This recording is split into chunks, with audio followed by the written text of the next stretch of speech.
Congratulations to our two dream chasers for establishing yourselves as budding stars. No matter how lengthy the battle, you always None will take my soul glad away from me. I will use the transmutation arcanum to turn into a dinosaur. Oh, dinosaur! Devour my enemy! Grab a bottle of soul glad and make your dreams. We can't do this! Forward!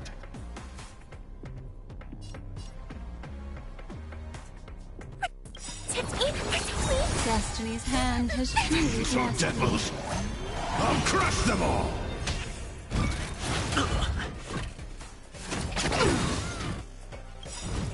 Memories of beneath the waters lies an endless abyss.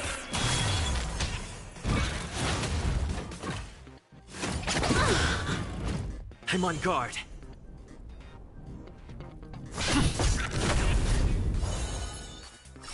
Ill fate descends. I will Your end approaches. Get them!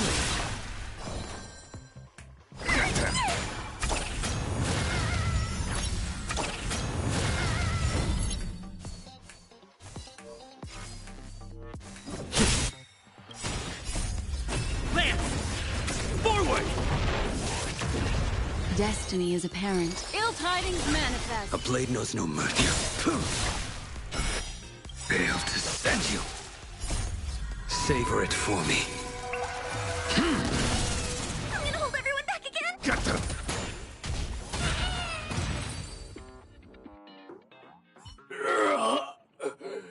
The body withers, but the soul glad name shall not.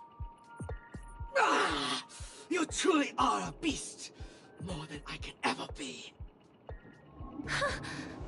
That should do it. Okay. Let's go. Mr. Yang is waiting for us. Isn't this fight way off from the actual storyline? Transforming into a dinosaur isn't imaginative enough for you? This is the sort of magic only seen on Penacony. Anyway, let's get back on track. Where were we? Oh, that's right. After an extended battle, you finally emerged victorious! But the companion who journeyed to Penacony with you chose to leave, having lost all hope. In the years that followed, you encountered each other once more on the prosperous streets of Penacony, but dared not call out to one another. Perhaps akin to the lingering regret of every dream chaser. Ah, well done! You Looks like we won. Let's hurry up and get to the next stage.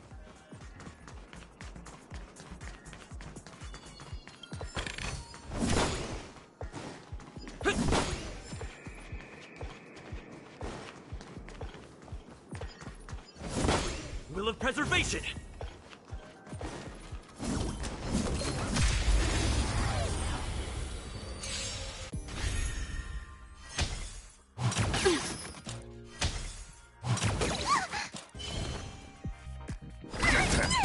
It's time. Destiny is apparent. Ill fate descends. Beneath the waters lies an endless abyss. I will dispatch you. The fight is set.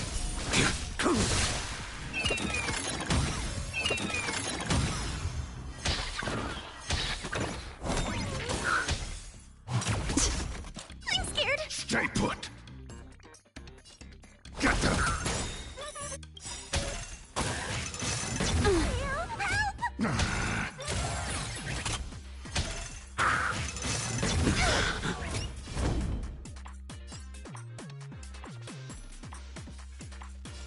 Get!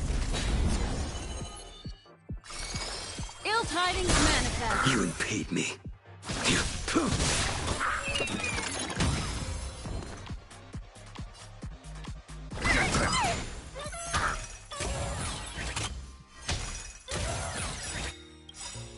Lance ablaze! Lance! Forward!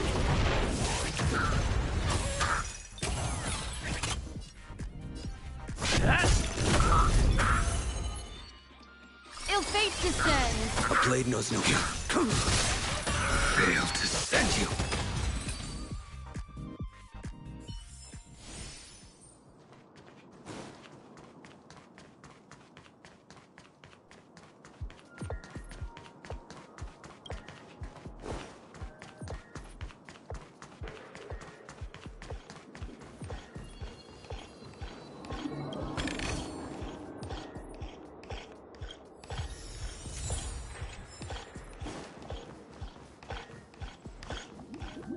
Congrats to both of you for clearing this. Look at the time!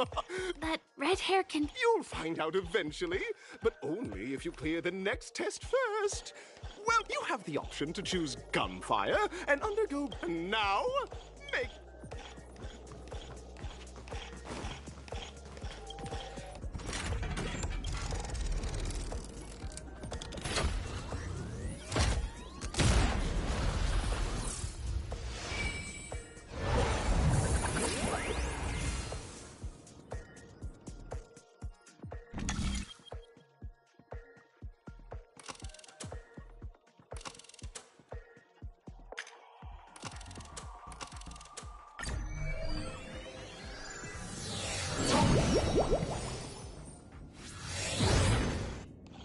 Dear friends, welcome to the enchanting universe created by the Watchmaker.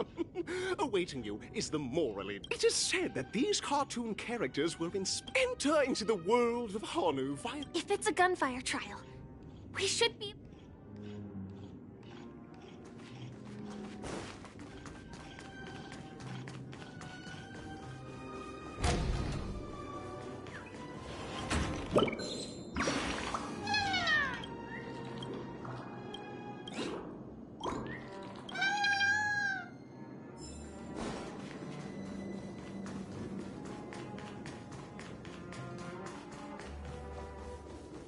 Ready? 1, 2, 3. Are we... Very good! In this Hanu's Adventure episode, Boss Stone has gathered his battleships for an assault on Dreamville. All buzz for... Alas! Hanu presently is ill-equipped to fend off the malevolent mischief.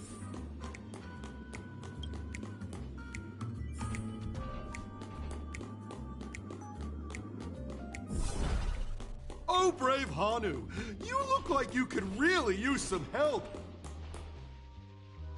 Long time no see, Hanu. You look pretty stressed out.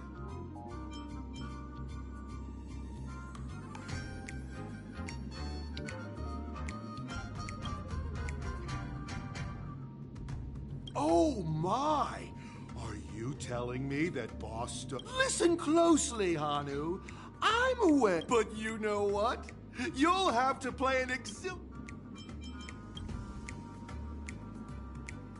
Now scurry along, Hanu, but tread carefully. I can't wait to see you finish the dream. Let's stay alert and make sure those monsters don't spot us.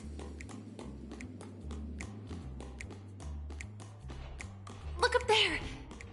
If we can push that thing down, do you think that would do the trick?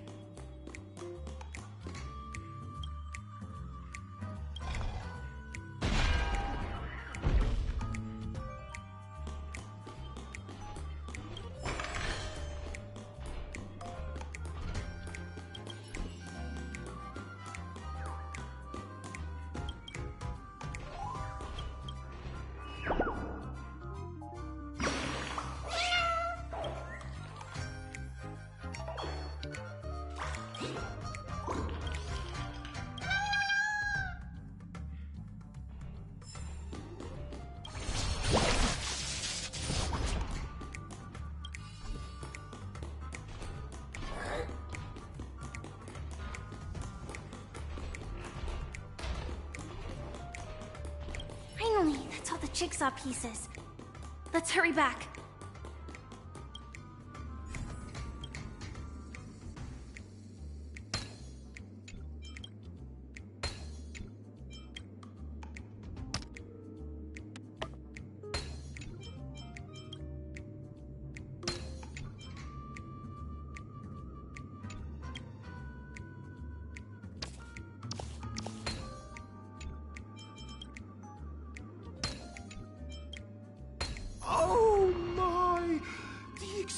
illicit sensation of perfect Hurry now, Are such...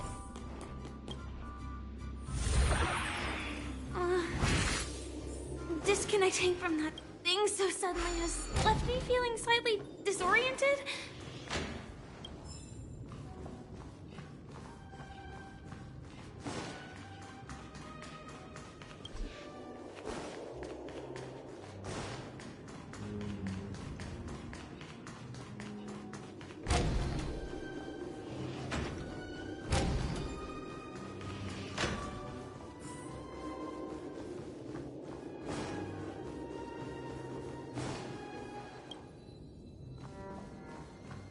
Is that Hanu?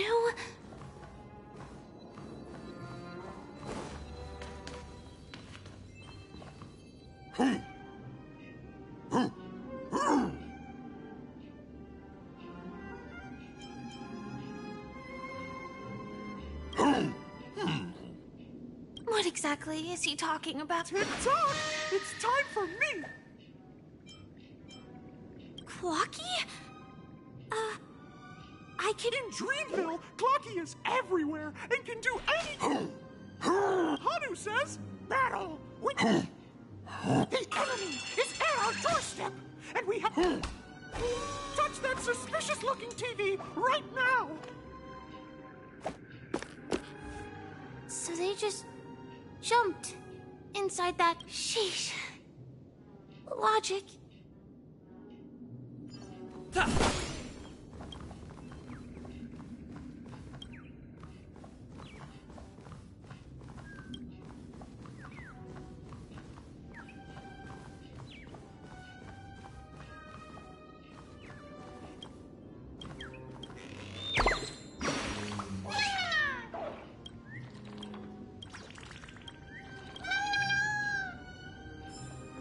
Well, here we go again.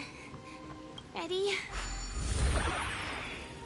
I am gradually getting... Oh, did someone say high level? Last we saw, Hanu was preparing for battle. But brave Hanu won't go down with... But... Guess what? Hanu's favorite buzz... What...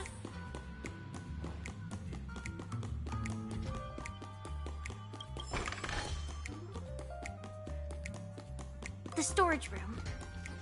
It's behind the shelves, right?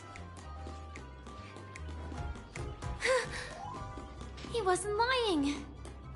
There's actually a bazooka here.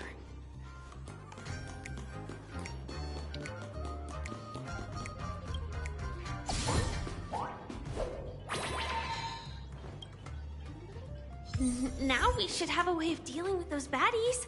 This thing feels just like the Soaring Locust too.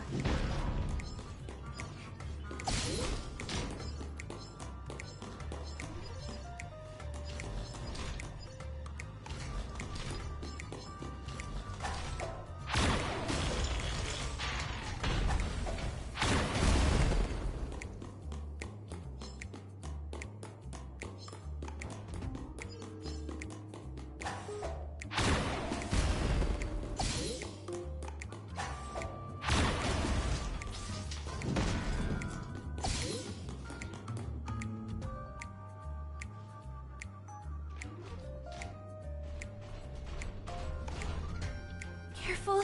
It looks like we've got more company.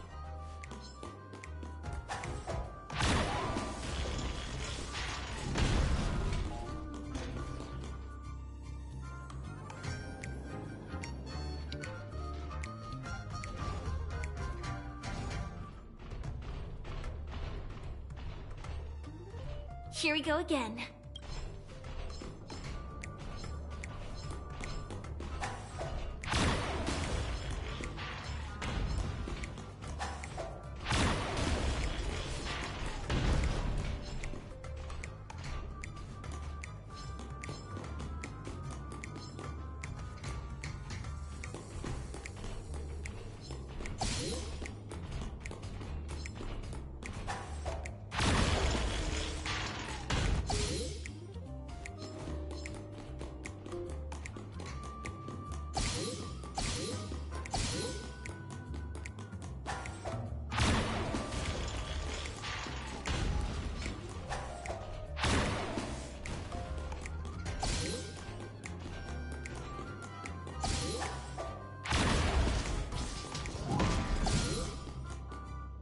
could be all of them, right? Oh my! Hanu is on us.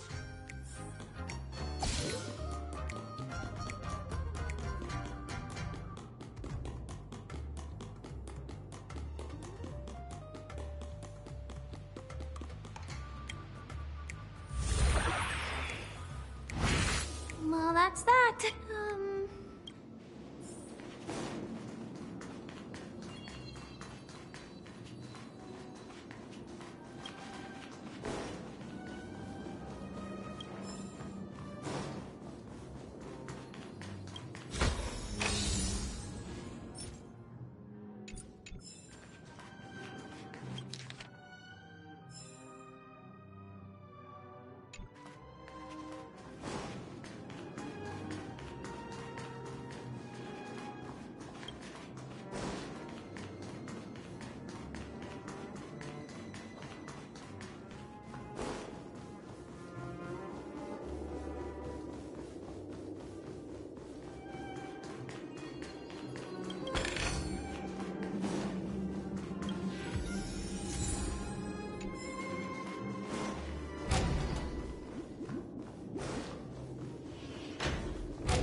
Congratulations to both of you! Oh, you've overcome all obstacles. In the final stage, you will face the Welcome to the 33rd Scorched Sand Festival.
The fucking Argenti?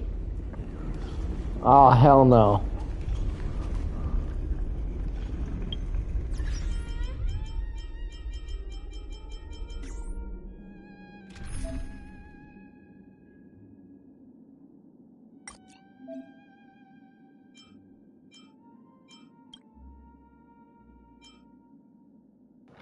I am incredibly tempted to go in with just venturing.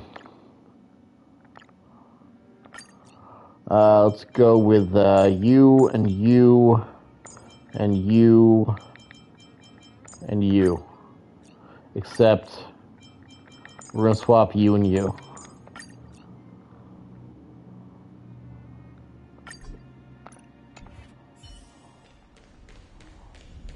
No way, I think I just saw someone. Someone extraordinary. Yeah.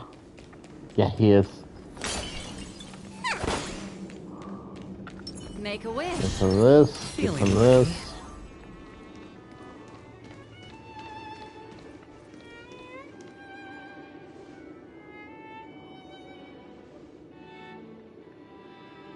No voice? Are you a Knight of Beauty?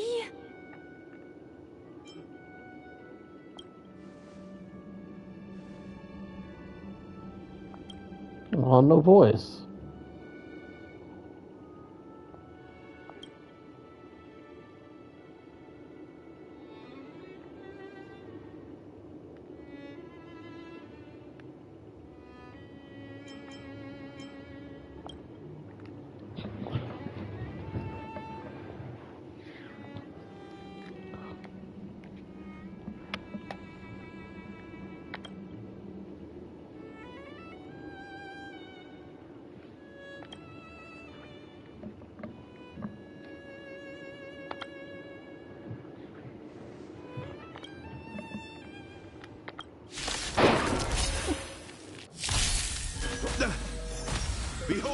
the symbol of pure. Too little. We can't do this! Forward. Got the. Spend freely. Ill fate descends. Beneath the waters lies an endless abyss. I will dispatch you. Your end approaches. That paradise may savor it for me. Rise to the challenge. Confess. Put forth all your might. Watch your head. The dice have been cast. Bust. Or maybe I'll take it all. Fiends or devils, I'll crush them all. Trust me, this is a guaranteed. Rise to the challenge. Mind your manners. Pledge thy loyalty. Retribution will find you. Oh, Jesus fucking Christ. I kept wondering, why is Blade's shield so small? His shield isn't small. His HP is just absurd. So his shield barely even fills in half of his HP.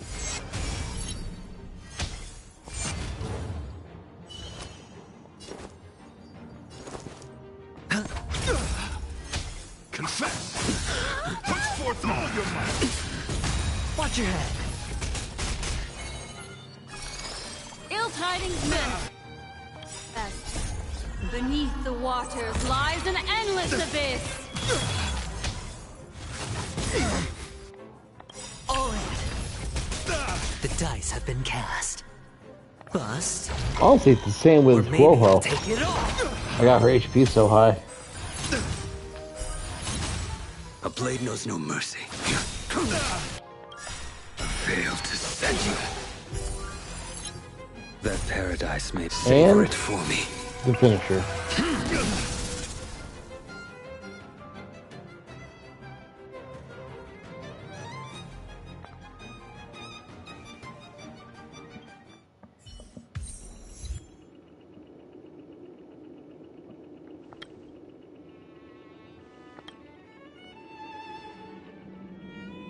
We don't have much time. May fate allow us to meet again, Knight of Beauty. In that case, let's make our way to the end. Penacony's really thronging with talent. I hope we make it in time.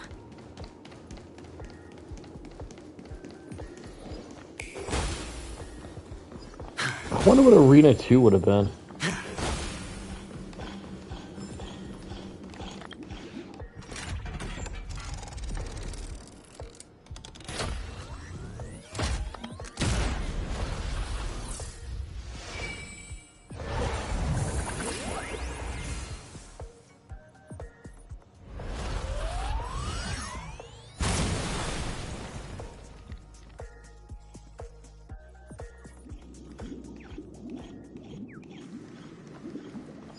Congratulations to the Galactic Baseballer and Firefly on becoming this Scorched Sand Festival's champion!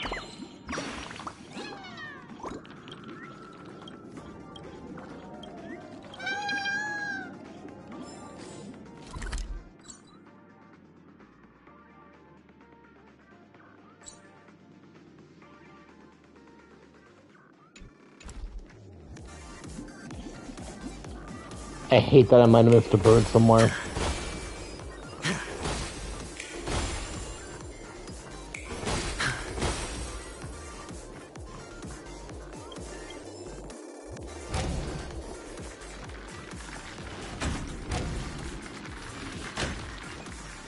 I feel like it might have been in Argenti's room since I didn't pull one in his room.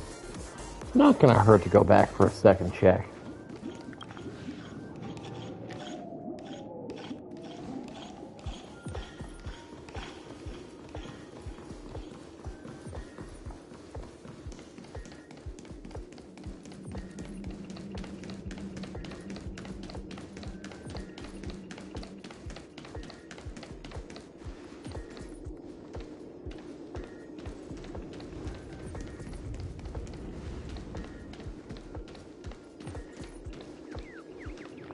Yeah, gotcha. Okay. That feels better. Clocky credits and another 10. Can I just teleport there?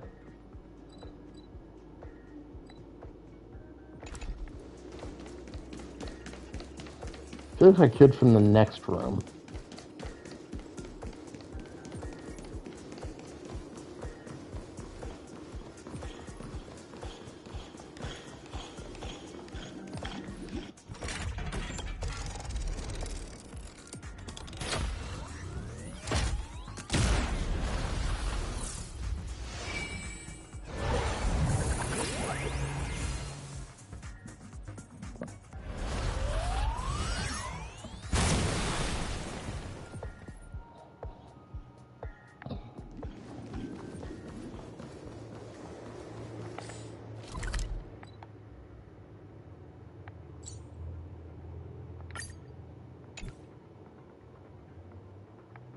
Is there a place to get teleported to? Yeah, go to the anchor. Okay. So yeah, it's not going to hurt just to pop back there real quick.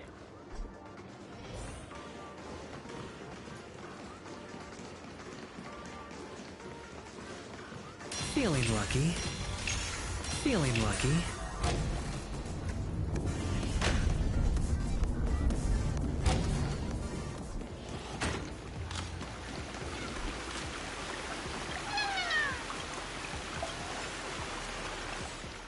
Okay, and then I can teleport back there.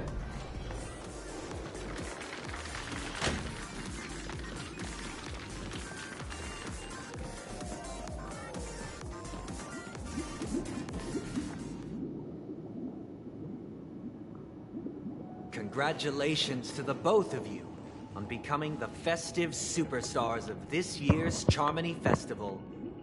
Before entering the Grand Theater, I, on behalf of the organizers, extend my sincere congratulations to you, wishing you joy under their radiance.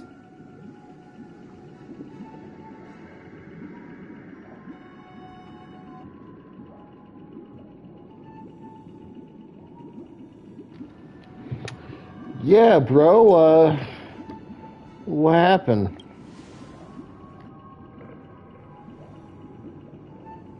As previously promised, my sister, Mr. Yang, and I have met with the Dream Master. We delved into the truth about Penacony and its Stellaron, and have come to a consensus. Both I and the Oak family cannot acquiesce to your request. Just as expected. We acknowledge the perspective of you, Nameless. Penacony does require change, but not as you propose. The planet of festivities cannot and will not revert to a place characterized by chaos, disorder, or anarchy. Through your journey of overcoming obstacles, you must have glimpsed the essence of that era. The vulnerable ruthlessly eliminated, equality non-existent, common folk living precarious lives, eking out a dreary existence. Ultimately, only heroes like yourselves manage to achieve success. But I would dare ask, if you did not possess the special status of having a Stellaron, and you were but an anonymous and frail member among the masses, which Penacony would you prefer?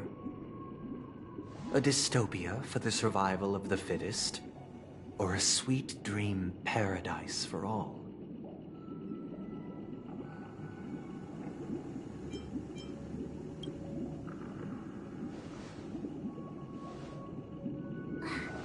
That's not the point! Don't let him mislead you! Mr. Sunday, even if the members of the Oak family can't fully agree on what to do about the Stellaron, now's not exactly the time to be holding an extensive discourse about Penacony's past and future, is it? The Stellaron issue concerns the life and death of everyone on Penacony. If anyone has a better suggestion, the crew is more than willing to listen. Also, it'd be best to tell us the ins and outs of that meeting. This way, we'll at least know what Welt and Ms. Robin are dealing with, and the reason why they failed to make our appointment. Ah, Navigator. That is precisely my intention. With all present, let's begin by discussing the details of that meeting. Let's talk about our tribulations and choices, our ideals and beliefs, and our final course of action. The only path to take.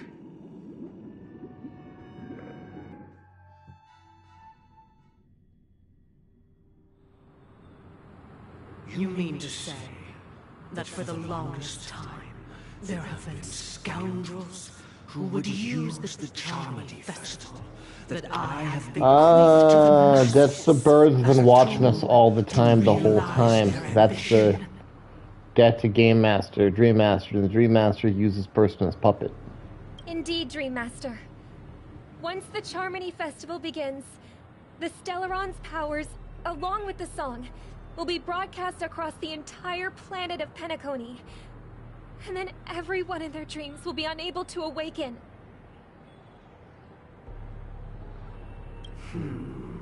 This is indeed surprising to me. The dreamscape is maintained by the collective effort of the 5 families. If someone were to use the Charmony Festival to recklessly disseminate the power of the Stellaron, this individual must hold a position of great authority.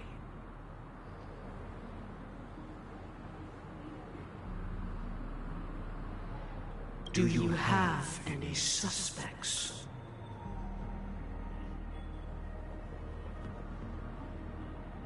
I'd like to ask, did you really not know of the Stellaron's existence?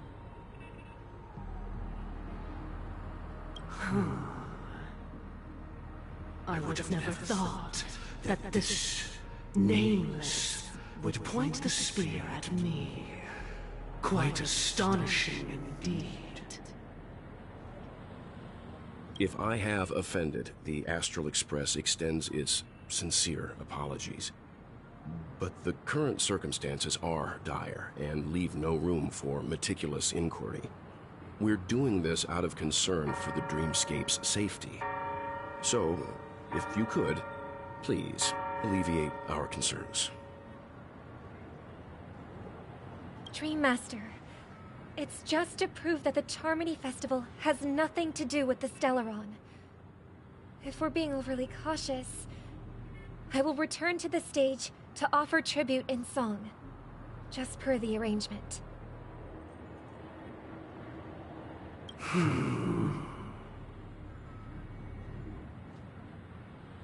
Sunday, Robin, I've watched you two grow up and know your dispositions like the back of my hand. Both of you, right now, can surely be lauded as their most devout advocates. I already know your resolve.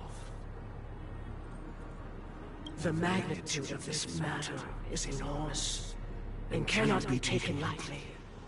Since Mr. Yang has asked with such earnestness, I will personally respond in kind.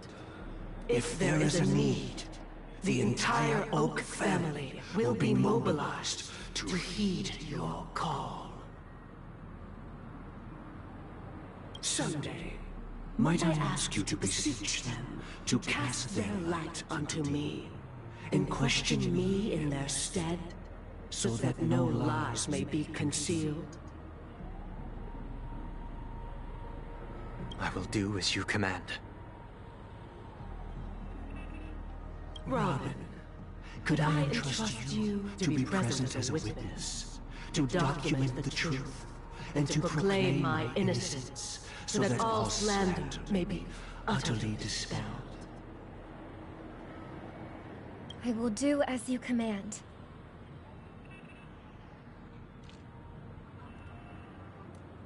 May thy will be carried out on earth, just as it is in the heavens. Oh, triple-faced soul, please sear his tongue and palms with a hot iron, so that he will not be able to fabricate lies and make false vows.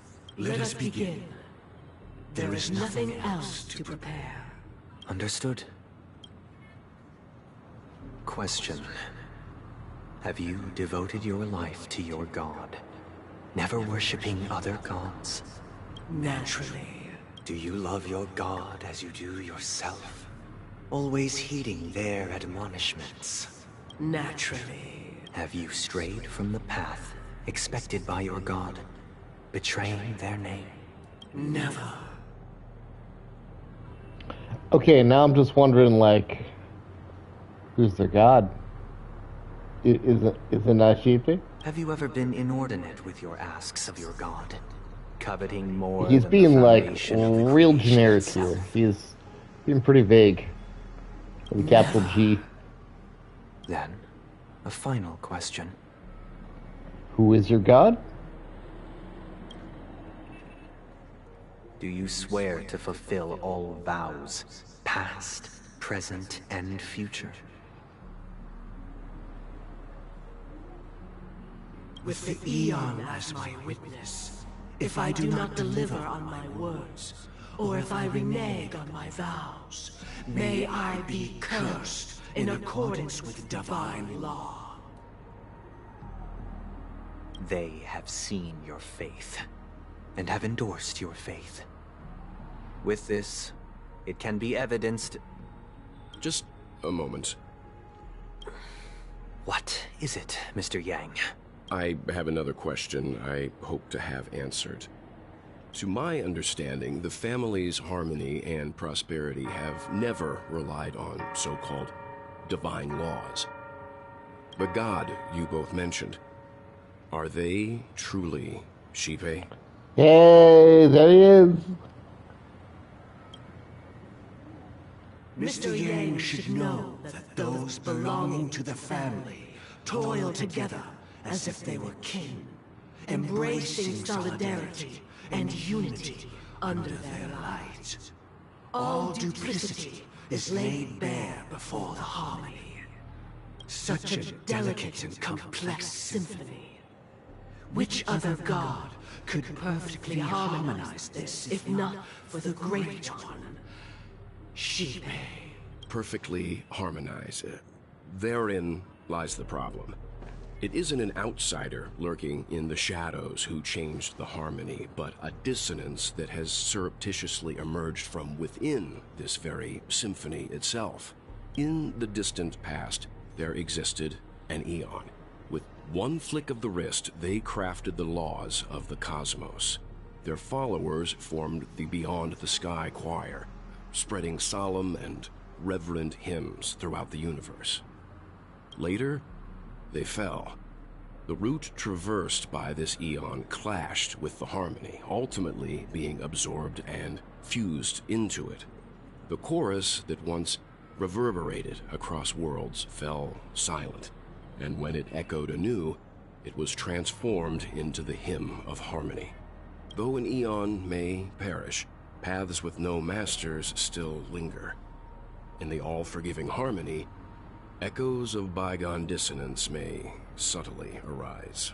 Mr. Yang, being overly astute can be a detriment.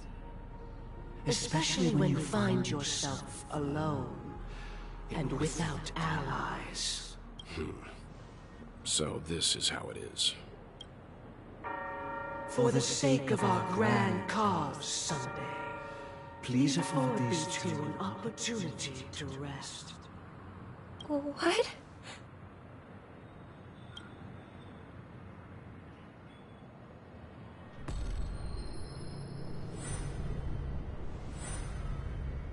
Sorry, Robin. It's just you. I did not wish for you to know this. It's a pity that things have turned out this way.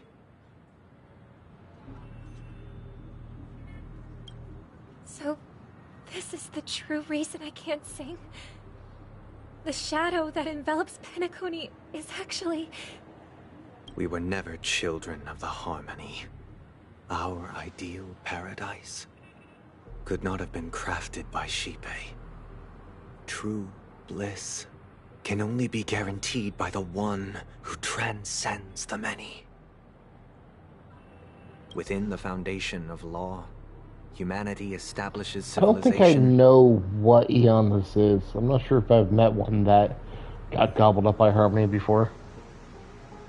And through harmony, we obtain order.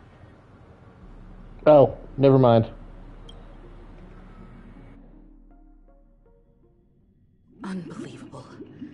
To think that there would be remnants of the Order on Penacony. What have you done with Mr. Yang and Miss Robin? Don't worry. I just gave them some time alone to ponder their fates. You should know that these actions make you an enemy of the Astral Express. Should we need to stand against the Nameless, it would only be myself and the Oak family involved. But we haven't reached that point yet, have we?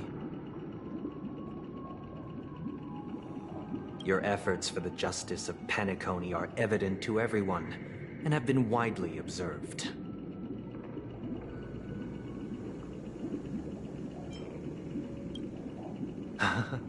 Patience is a virtue. However, I won't hold it against you. On the contrary, I'm here to make my intentions clear. If it is the Order that drove you to imprison Welt and Robin, and you're using them to coerce our compliance, then there'll be no point in entertaining any type of discussion.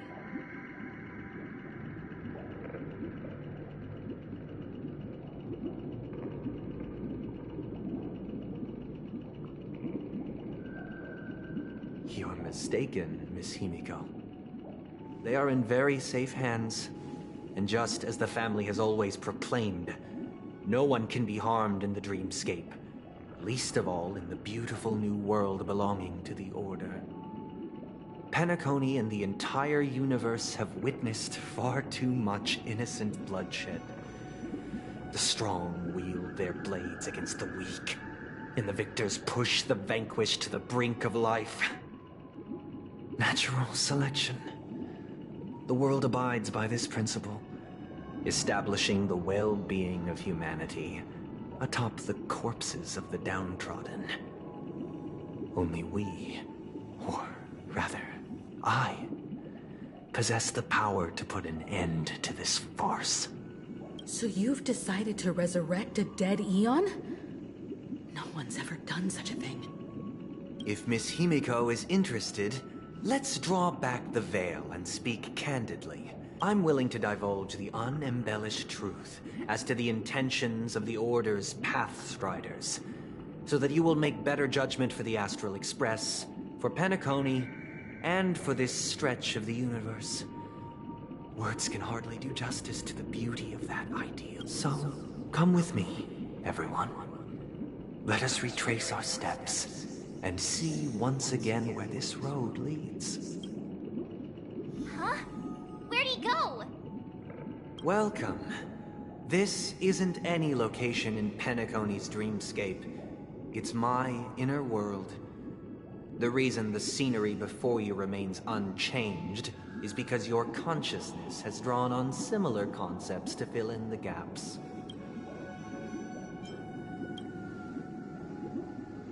That means...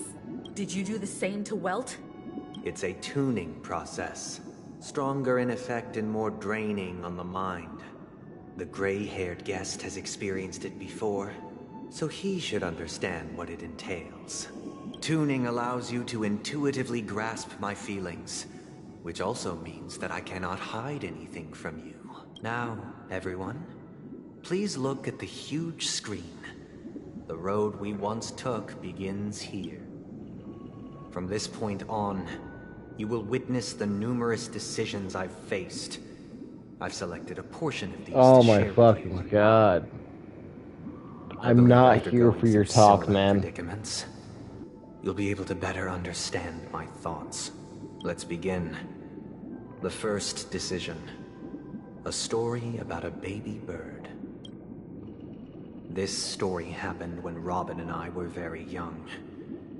We were victims of the Stellaron disaster, and the family's Mr. Gopher Wood, who would later become the Dream Master of Penacony, saw that we siblings had no one to turn to and took us in.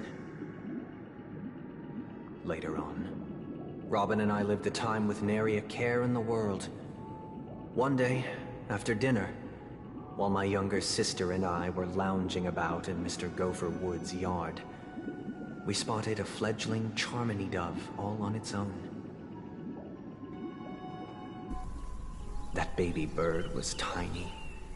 It didn't even have all of its feathers, and it couldn't sing.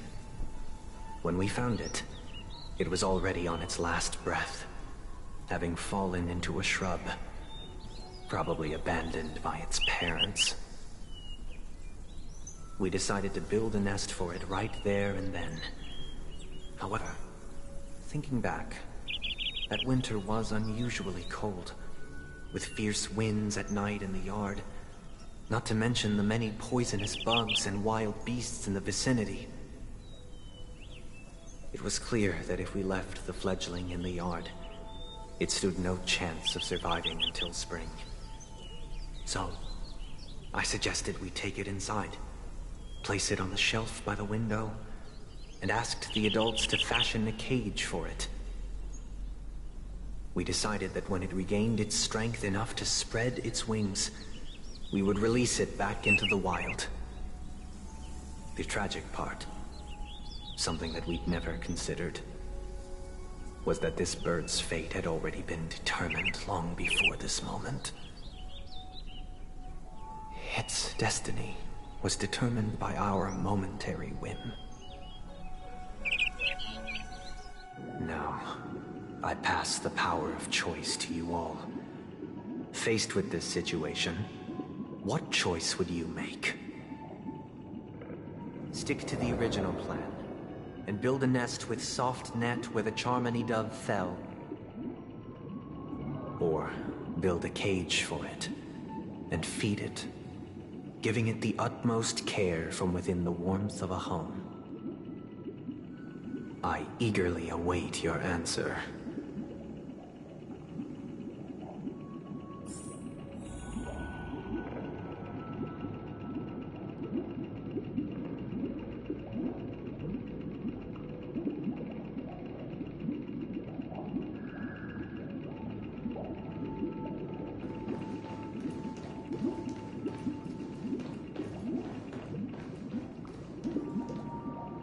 Well,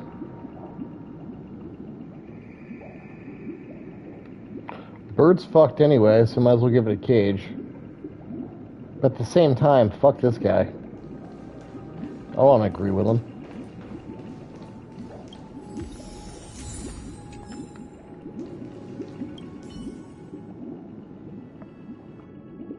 I can't decipher his intentions right now. But even if I was gonna release it back into the sky, it'd have to be... It looks like he really has, back to the question, no special reason. I do think that a fledgling should have the right to fly into the sky.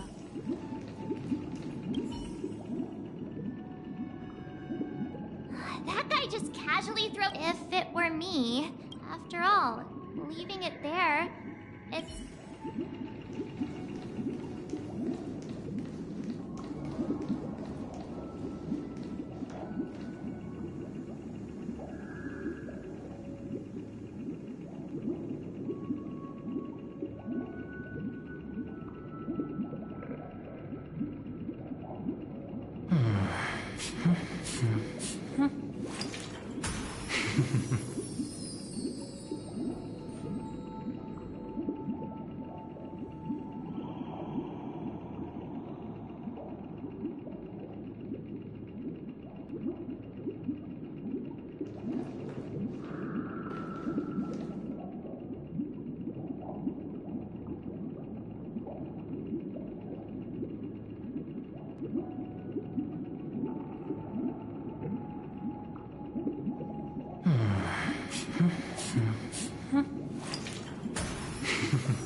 I just really don't like the guy.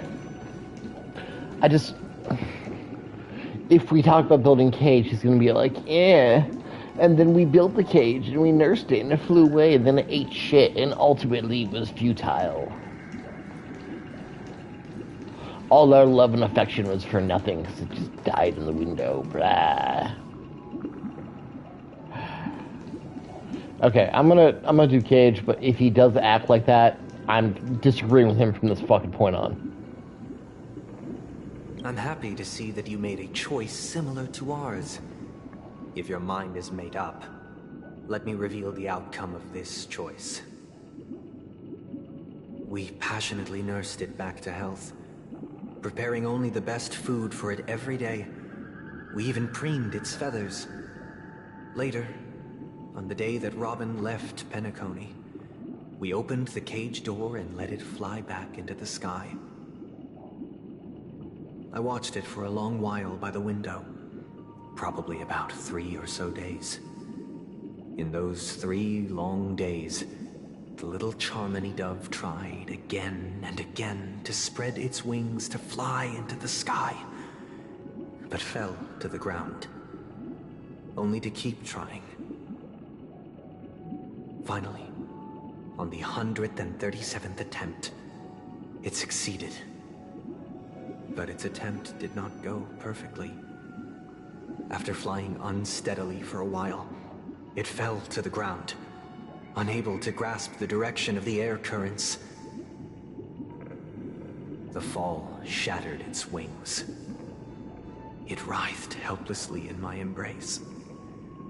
But it was all for naught, finally succumbing to a painful demise. And in that instant, our tender care, our given love and hopes, they all became the inevitable push that sent it to its death. I deeply regret the choices we made. Next, let us head to the second decision. This time, it's the story of a dream chaser. This story happened when I was appointed as Bronze Melodia, a position exclusive to the Oak family, charged with listening to the problems and vexations of Dreamscape residents, and providing them with the relevant guidance. It was during that period that I had the opportunity to hear voices from all corners of the Dreamscape. Joy, sorrow, arrogance, regret. The complex tapestry of human nature that formed the world. And I was fortunate to catch a glimpse of it. He was a dream chaser, and an illegal stowaway.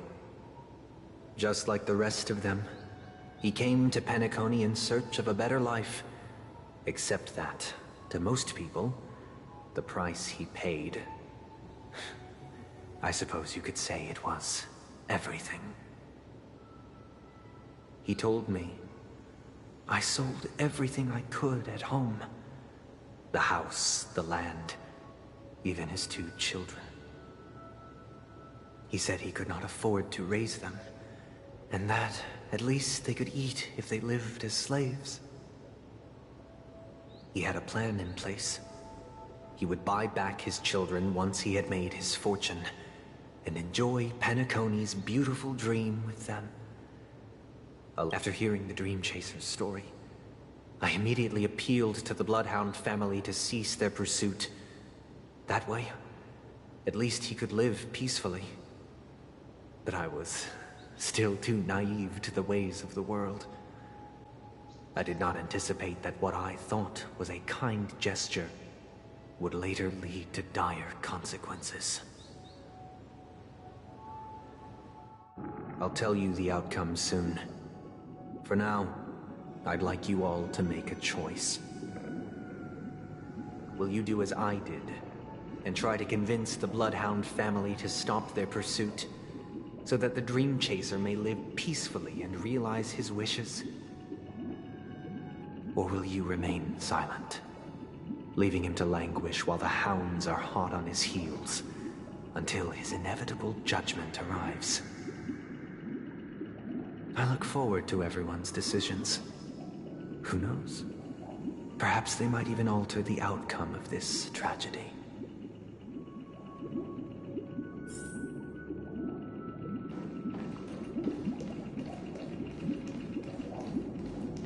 Yeah, no, fuck off. I'm just gonna disagree with you for the rest of this. It seems you, like me, are pondering whether a different choice could have led to a better outcome. Say he never gets caught. He would only die from delirium. The methods with which illegal stowaways enter dreams are unorthodox. Not flawless like the hotels. Living in the dreamscape would be a mere pipe dream. Should he be apprehended? Could the hounds afford to turn a blind eye? The answer is a definitive no.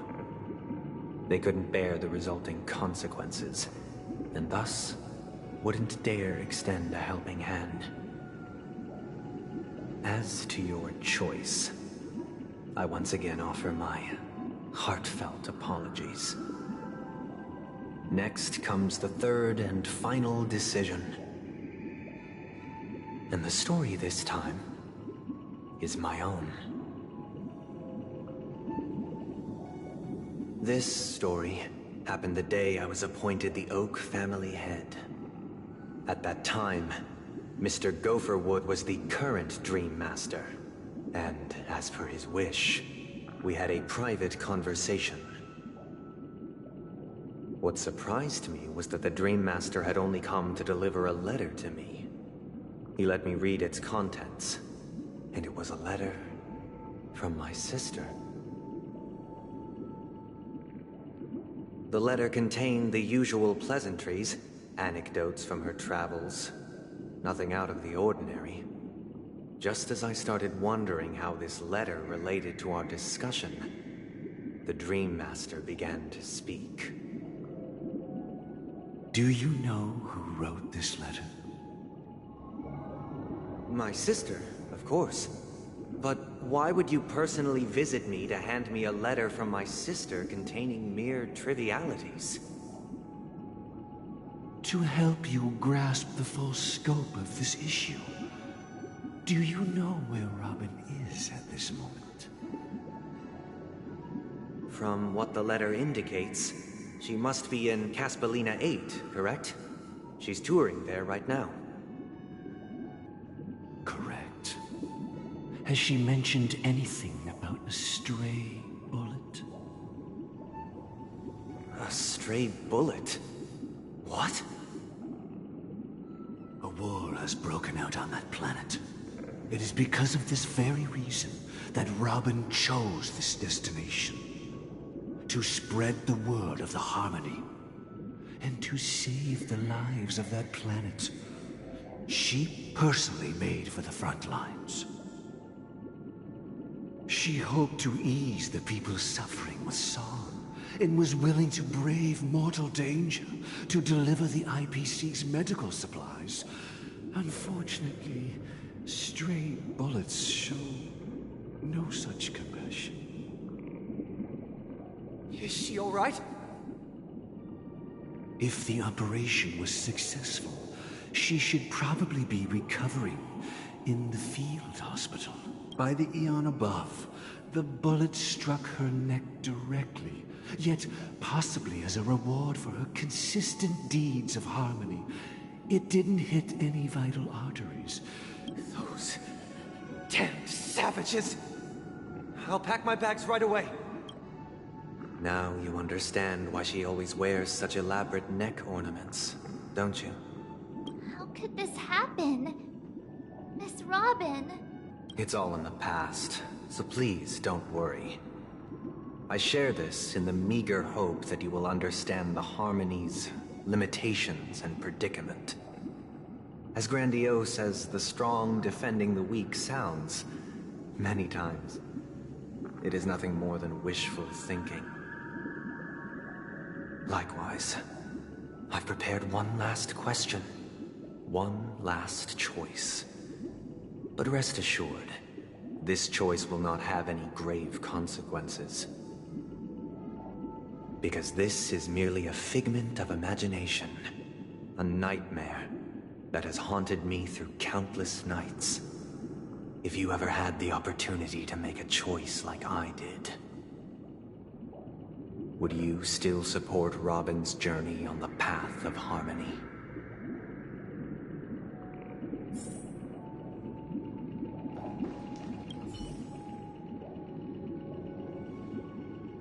I often feel like I've dreamt of similar scenes on certain nights. Their confusion and fear are lucid to me. If Mr. Sunday's with each trailblaze, dangers and tribulations will surely follow.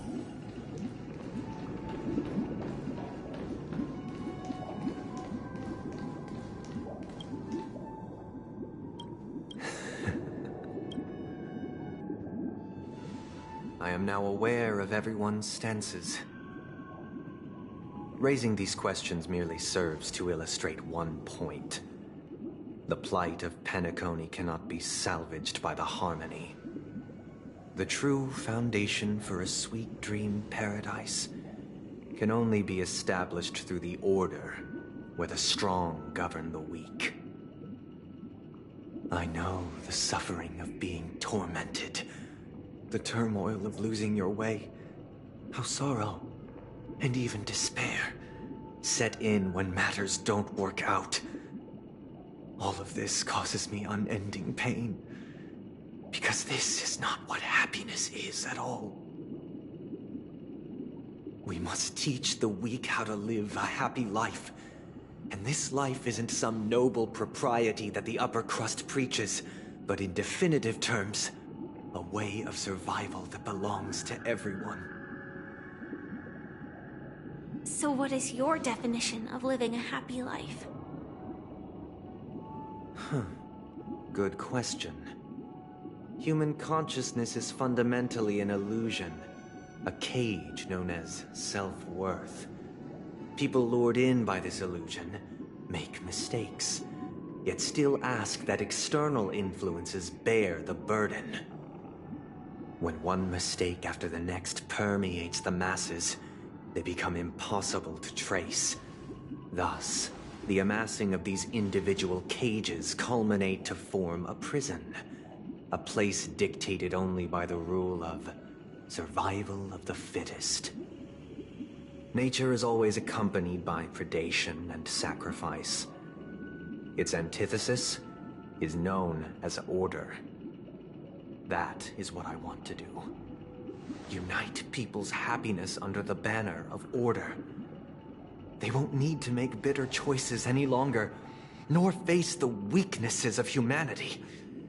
They can cast aside their primal instincts to build a haven for mankind. Simply describing thoughts is far too abstract, so allow me to provide a simple example. As you all may know, there are societal norms like weekends and long weekends that exist on some worlds. During these hard-earned rest days, people are given the chance to extricate themselves from the stresses of everyday life, allowing a certain tranquility to return to their souls. And it is only on these days that people do not have to adhere to the law where the strong prey on the weak. They can live out their lives happily during these brief intermissions. It's just a pity that 2 or 3 days are still too fleeting compared to the span of a lifetime. From where I stand, society's ideal system should be 7 rest days. Following Sunday, there should ensue a second, a third, and indeed an infinite procession of Sundays. This should be the face of the new world. Idyllic, eternal, peaceful days. And thus, every person can return to their base selves in this utopia. Some gaze in reverence at the stars, pouring their whole beings into calculating the distance between us and the isolated world of Pagana. Meanwhile, some seek refuge in quiet corners, holding one another, unencumbered by the chains of unwelcome obligations. There would be no need to bear the hardships of reality. Only in this way can humanity face the inevitable end with the purest of spirit, living a life of dignity. This is what it is to live in bliss. Miss Firefly, you who are stricken with entropy loss syndrome, you ELS. would surely understand this. ELS.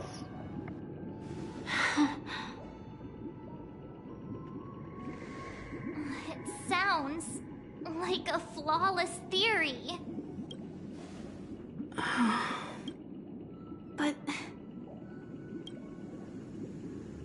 The cost is minute, merely a personal and eternal sacrifice.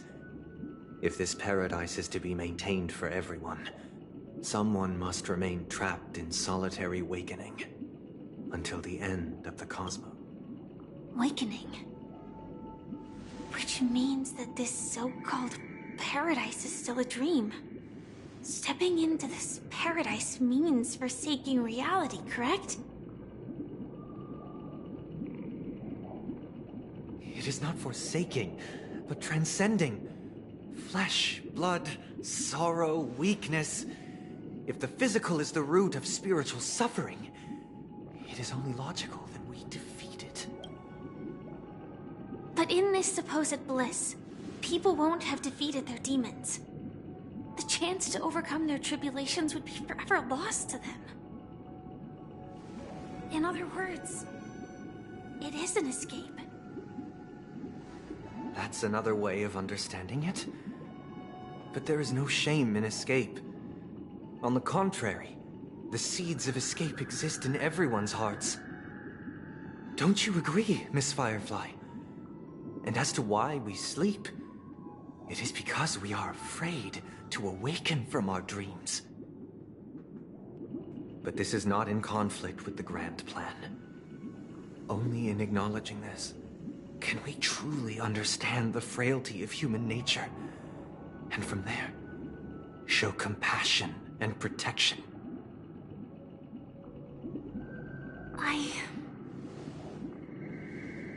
I admit that you are a born leader. Your perspective on humanity brims with pessimism. Yet you express compassion for all, even when your heart pities them. But unlike you, I live for the self. From my perspective, individuals making choices for themselves is their birthright. The want to escape may be innate in the weak, but whether they are trapped in your mind, you also view me as weak? Because I don't think so. Since Miss Firefly has said her piece, the Astral Express will also naturally give you our answer. We'll leave it to you. Just as Mr.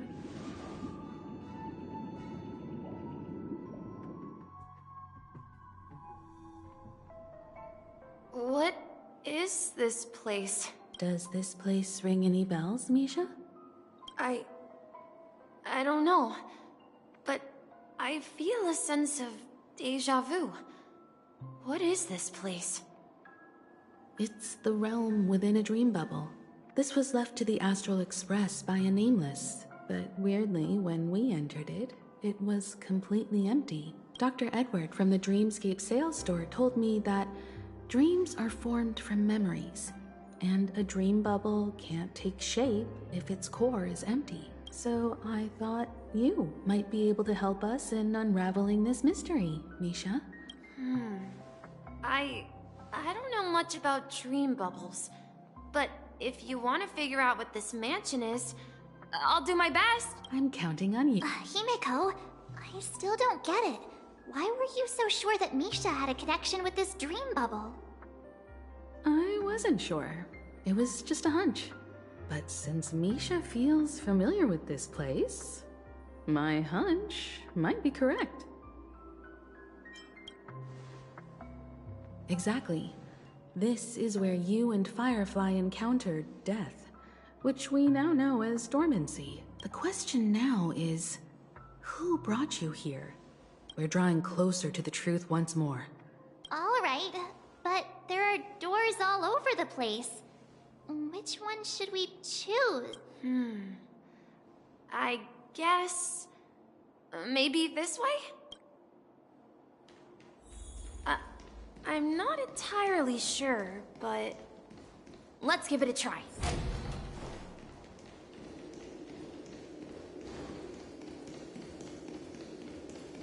Wait, you managed to Weird. This place is quite different from the hotel. But I feel like I've been here before. If I remember correctly, there should be a fireplace down that hallway. And the room on the other side was the toy room. Hold on. This doesn't make sense. This could be a case of amnesia. Don't worry, Misha. Since this place seems familiar to you... Yeah, then... Tick-tock. Tick-tock. I heard some noises from the room. You and... Yeah. It's a member of the Compass crew. Just like Clocky and Miss Mirror. They follow Miss Mirror's orders and handle all... Sailors? Could you tell us more about the Compass, Misha? The Compass is a ship bound for the New World. That's a great story. But in the Penacony cartoon, Clocky and his partners have always lived in Dreamville and never ventured out, right? Huh? Weird. Perhaps Clocky. So, where has Clocky gone? Did he leave to protect Dreamville?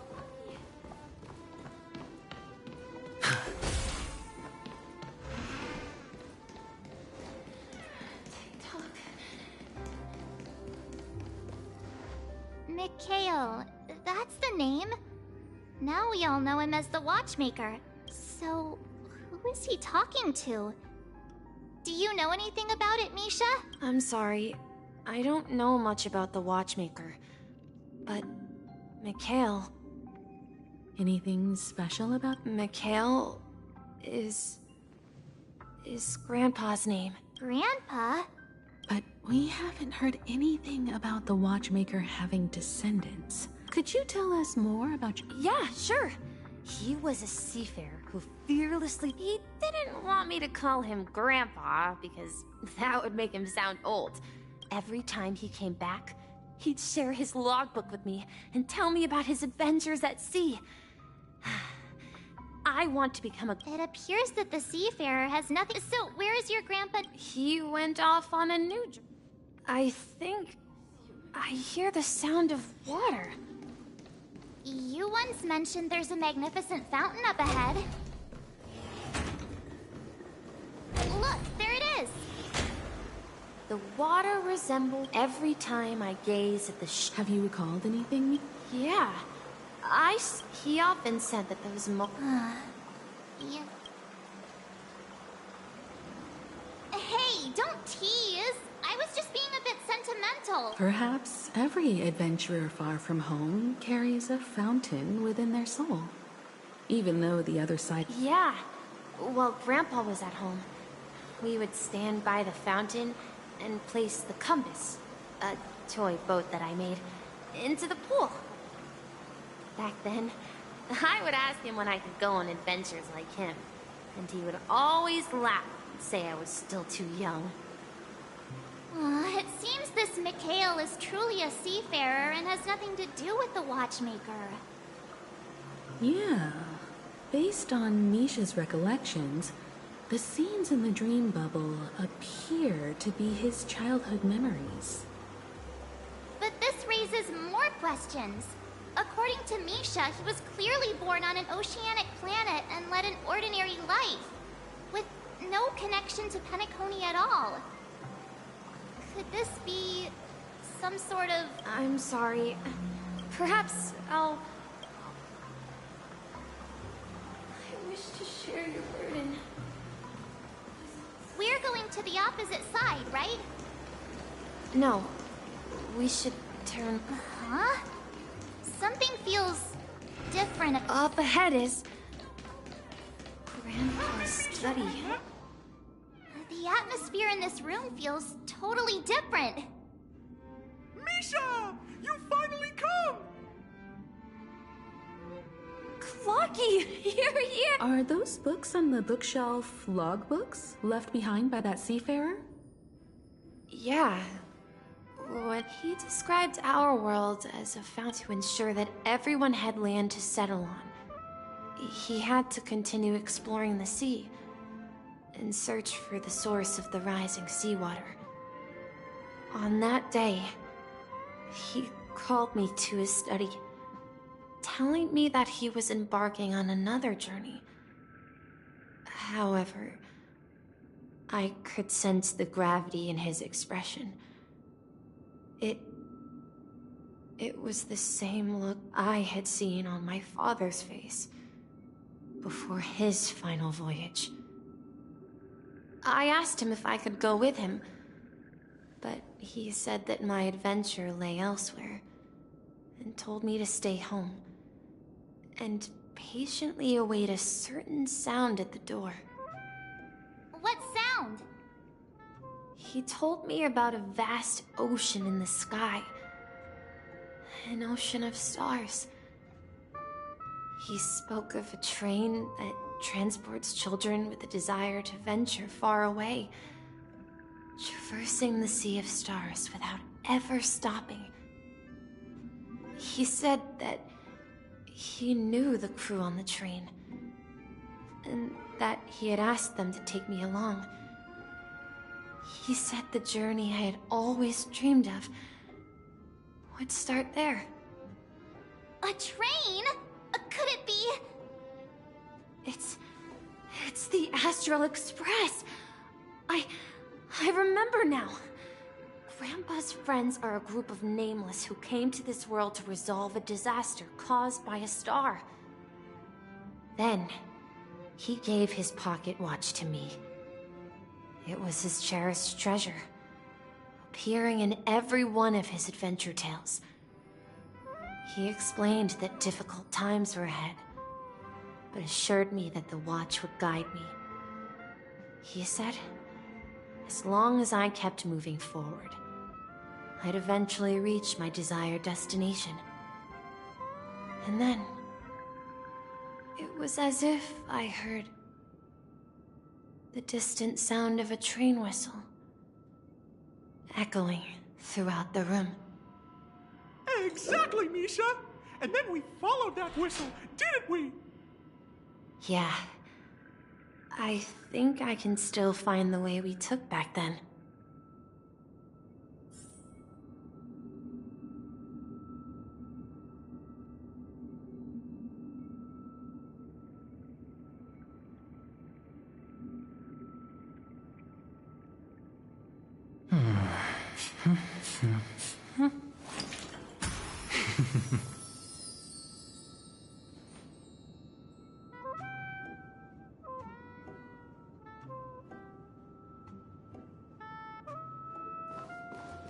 This is the dream. Do you remember? Hey, Looks like we're just one step.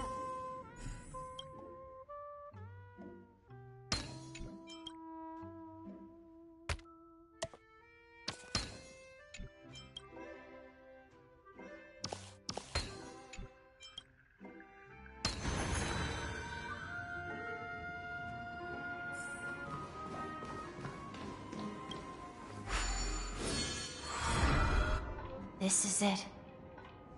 This is my room of clocks. While I spent my time waiting for Grandpa to return from his voyage, Walter gave me this workshop, and it became my secret base.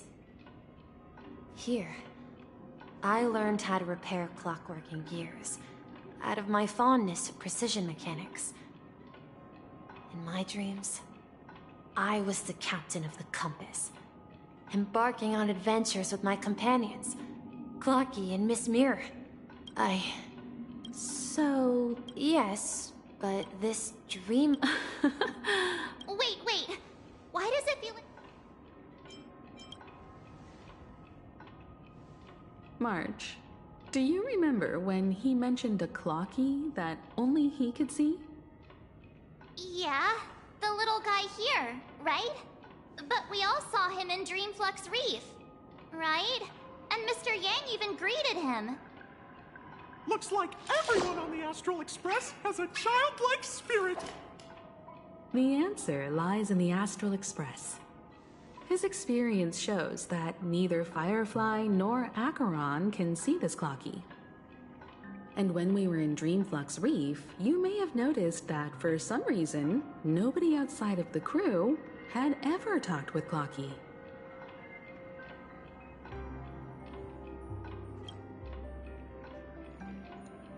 A mimetic life that can only be seen by a select few.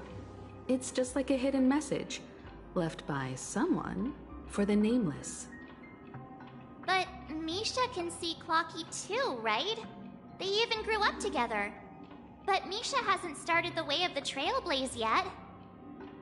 That's the key to the mystery, March. Now take a moment to recall.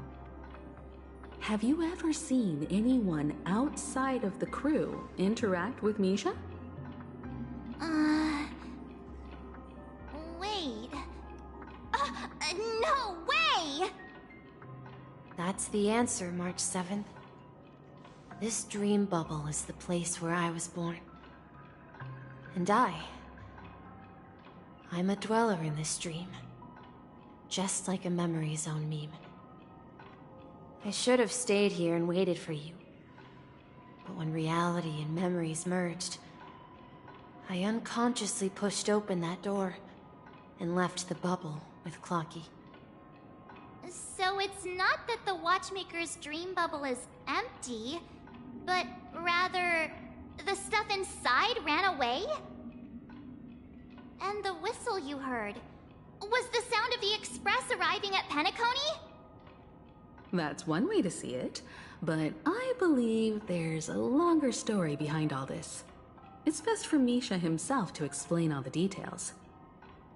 How about we start with your name? Now, should we call you Misha, or...? Thank you all for helping me rediscover my true self. Now, please allow me to reintroduce myself. I was born on Lushaka, in the Presmere system, adopted by seafarers Mikhail and Char. They gave me a treasure, a name that carried their hopes. Mikhail Char Legwork, or simply Misha. If you prefer, you can call me by a more familiar name, the Watchmaker. So, you're the Watchmaker himself? Unfortunately, that legendary figure is no more. I am only a reflection of his life. As for the child who has been with you, he's the innocent protagonist of Misha's childhood dream. A friend of Clocky, a young apprentice, and a future mechanic on the Express. And this also marks the beginning of his journey, devoted to the Trailblaze. At the end of the journey, I left this little flame, which I so cherished, in my deepest dreams, hoping to pass it on to the nameless of future generations. However, he somehow left the dream bubble and forgot all about his task. I apologize for all the confusion this caused. Because he was born with a desire to trailblaze, wasn't he? I don't think Misha has forgotten his role as a guide. He remembered it, and that's why he mistakenly appeared as a hotel doorman in his dream from the very beginning. The one who brought our unconscious friend here must have been Misha. If that's the case, we encountered the Watchmaker's legacy from the beginning, didn't we? Well, I have a sarcastic friend who says I always take big detours and end up back where I started. Perhaps that's what every nameless has to go through. But in the end, you found me. If I may apologize, the Stella, I left my homeland as a child and embarked. I've been moving forward all my life, doing what I could to overcome the obstacles in my path.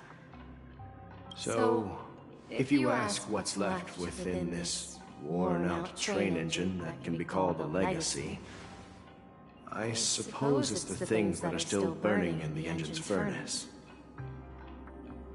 Now that you're well aware of the current situation of Penacony, I certainly hope that you'll help me get this world back on track. But I'll leave that decision to you, for the path of Trailblaze is never paved by others. All I have for you is a story and 2 gifts. I want to give you my pocket watch. It has accompanied me throughout my long journey, guiding that naive child forward, and has been blessed with the presence of so many great people up to this day. And my hat, too. The one who navigated for me placed it on my head and planted a fanciful thought in my mind. The trailblazing expedition will never end. Now, it's time for you to make your choice. Once you've made up your mind, open that door and enter the long dream. I'll be waiting for you at the end of this corridor of time. All right, everyone. Let's make a decision. Although I don't think anyone will have any objections.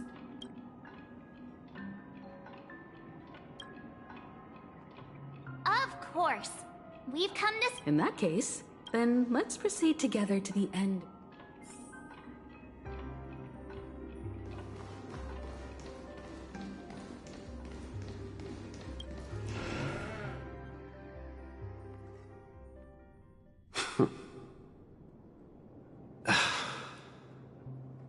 Mikhail! Someone has to step up and save Lushaka. So why can't it be me, Misha? Please don't go. And if you must, please. Even without me, you know how to proceed forward, brave Captain Misha. The compass is waiting for you. Now go! Board that train and start your journey! Where are you going, Mikhail? I'm going to clean the floor in the parlor car. I've promised the conductor. Wait, first tell me. I know what it looked like before. Its chain was broken, the back... Well, it's the hands, Mr. Amundsen. Its hands were intact and pointing in the right direction, so I knew there would be a way to fix the rest. I see. You'll work with me from now on. Haven't you always wanted to tinker with this train? You're its mechanic now. As for the conductor... But I only... Don't worry. You've got what it takes. I'll teach you what you need to know. Where are you going, legwork? It's time to head... I'm staying in Astana with Rosalina and Tiernan. I see. The people of Astana have only achieved a tiny victory. Don't worry. Not all journeys lead to the stars. Yeah, this is Mr. Amundsen's hat. When he departed, farewell, legwork. Take care of Tiernan and Rosalina. And don't forget to... Don't worry, Mike. Someone has to be at the forefront of the interstellar frontier. and I'm the only former name. Because you're all we have! Have you forgotten about Tiernan? But what will happen to Penacony? Tiernan. We Nameless won't stop if I don't come back in one piece. Where are you going? Oh, you're here. Answer my question. What are you up to? Relax, Gallagher. Oh, come on. If you die too, Yes. I'm afraid we'll organize a festival using... So... Desperate. Don't we have you here, my friend? This makes sure to send an invitation to the... Misha! Where are you going? Oh, last night I had a long... Write it down? Oh, so... Of course! You told me that when you were... Yes, but I was a kid, and I wanted to have a pocket watch. Yeah. But you know what? It was a compass. So, and the watchmaker is just a nameless. We've arrived at Dreamflux Reef. So, where to next? You know, Clocky, I don't think I'll be going anywhere else. Wait a sec. Yeah. Yeah. Yeah.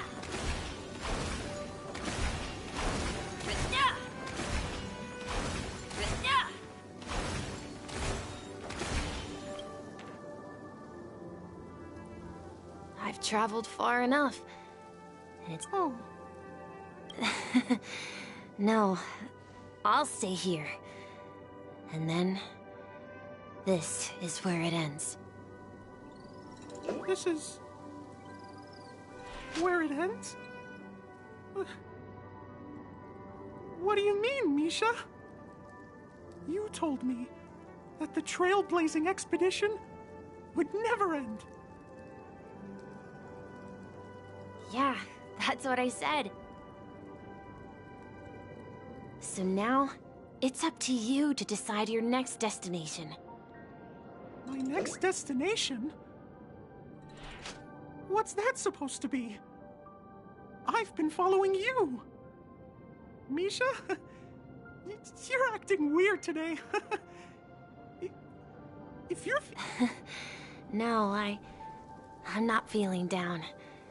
As for clockwork, yeah, it resolves all problems in this dream. So, do you know what clockwork actually is? I'm not quite sure. Well, everyone gets lost at times. They may hesitate and doubt which way to go. That happens in this, but don't worry. Everyone goes through moments of uncertainty and hesitation. Eventually, whether it's calming, joyful, angry, or sad, all they need is a little nudge to take that step toward where they truly belong. I'm leaving that little nudge with you, and I hope you'll share it with others. Such is the essence of clockwork, the will of the Trailblaze. Clocky's hands spin around non-stop, indicating confusion, frustration, and weakness. But ultimately, people still need to move forward. Just like your hands, always pointing ahead. This is where my journey ends. From now on, it is your path to walk. Trailblazing means taking paths your predecessors forswore, and venturing even further. The Penacony in Mikhail's dreams does not belong to Order.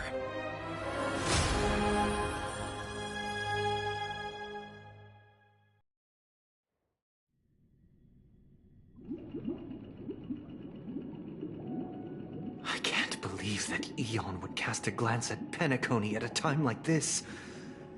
Is it because of the resonance from the legacy of the Trailblaze? Or perhaps the bond between you is so strong that it even impresses an Eon? Well, there might be another possibility. Perhaps they want to witness, on behalf of the fallen Eons, who will hold the future of Penacony. If that's the case, on behalf of the Dream Master of Penacony and the 107,336 members of the Oak family, I'm extending a formal invitation to all of you. I'm cordially inviting you all to the Penacony Grand Theater to participate in the upcoming Charmony Festival.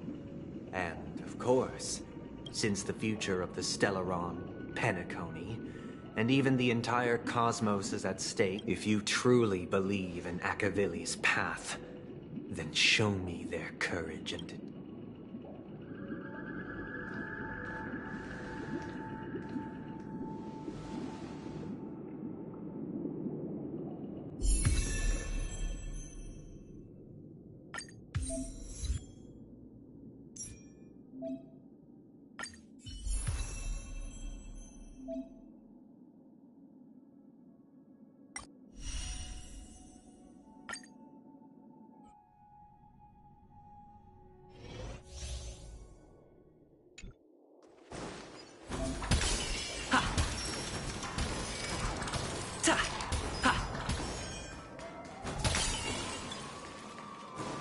Please stay tuned. We need a strategy.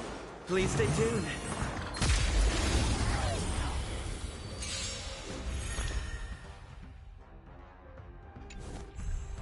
Time to test our rapport. Let's improvise. Commencing support. It's time. In the mood for another beat?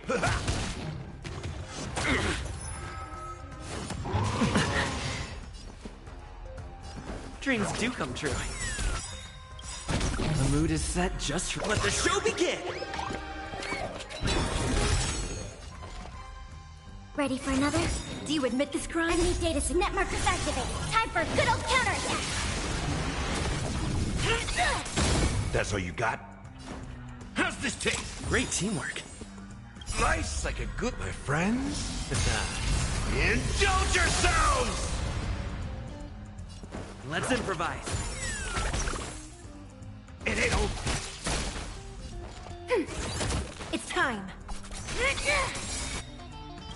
By the order, execute the Marastruck!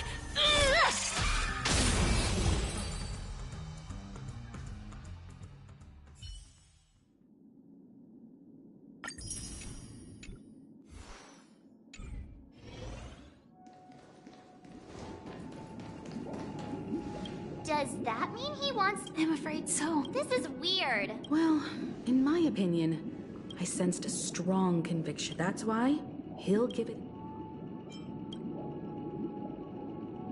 Are you backing out now? Anyway, we can't leave the Stellar now that we've taken up the However, this the desire to dream. They've harnessed the will of an entire... What do you mean? I believe Firefly is... Before I left, the Destiny Slave told me that this journey would bring unforgettable because one of the lines said... 3 times?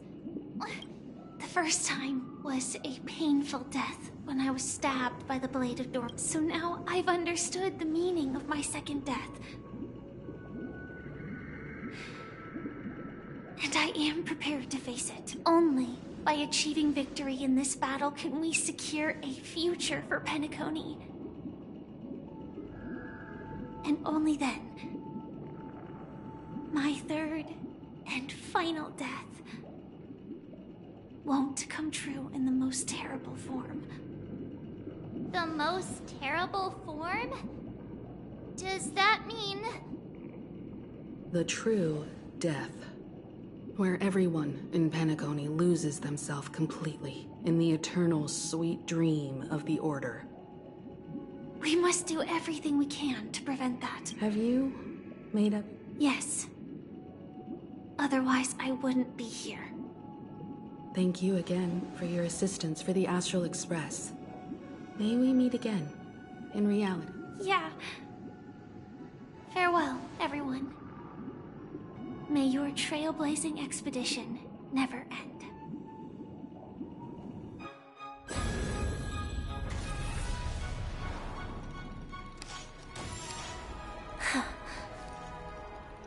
I dreamed of a scorched earth. Everyone, are you ready? A new shoot sprouted from the earth. It bloomed in the morning sun and whispered to me. Like fireflies to a flame, life begets death. May we meet again in reality.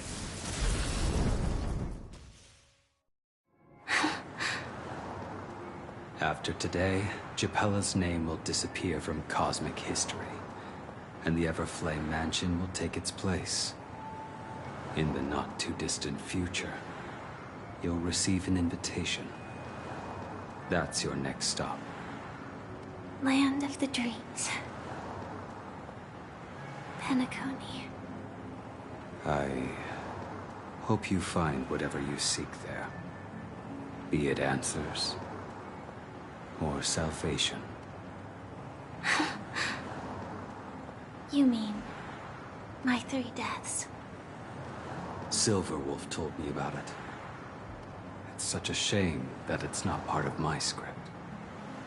Well, I want to live.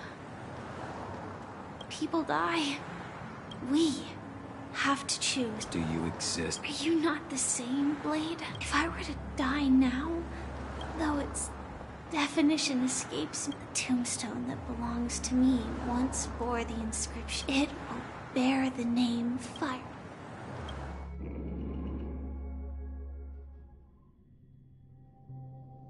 That's quite unexpected, old man.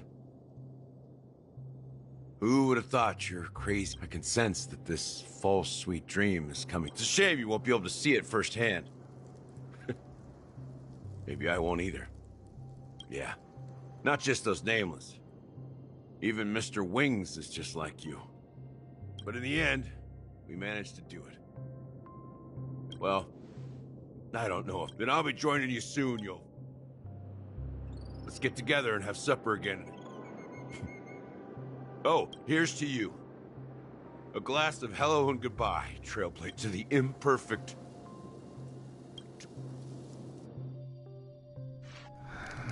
It's warm here, isn't it? You're lucky to have found shelter from the rain. Let alone fresh berries in this desolate place.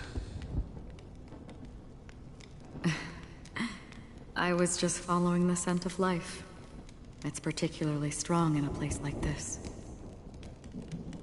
It's a shame these berries don't have much flavor. Seriously? In case you didn't know, this fruit is pretty juicy. The only downside is that when you chew it, it becomes extremely spicy.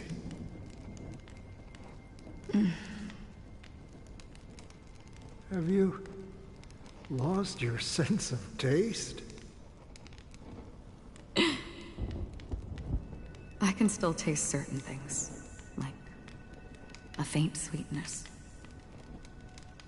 Before coming here, I stopped by a place called Orkron. It had barren cliffs and nights lit by bonfires. Burgundy snow would fall from the sky, and when it landed on my tongue, it tasted like raspberries. The flavor wasn't exactly sweet, but it left a lasting impression. When I think back on my past, I realize that what's tying everything together isn't the big events, but rather these small yet unforgettable moments. Don't worry about it. Losing oneself is a reality. Well, by the way. No, I had a companion in Orkron. She's a short, nameless girl who aspired to explore IX. She always said she'd walk a path deeper and farther than Akavili's. Well... Condolences. I don't need them. That's proof that you're... Or... afraid. I rarely sense that emotion from you. I'm afraid I'll forget the 30 days I spent with her. Just like all the other days in my life. Most of them have. I fear that those vivid red memories will fade away too. Hard to imagine. A ranger... Because I have experienced this warmth many times. Long ago, I promised someone, as long as this red color still lingers, I have a chance to fulfill that promise. In the end, it will lead... The one blessed by the sleeping and shapeless is considered... But you're right about one thing. After When will this rain? Perhaps... when...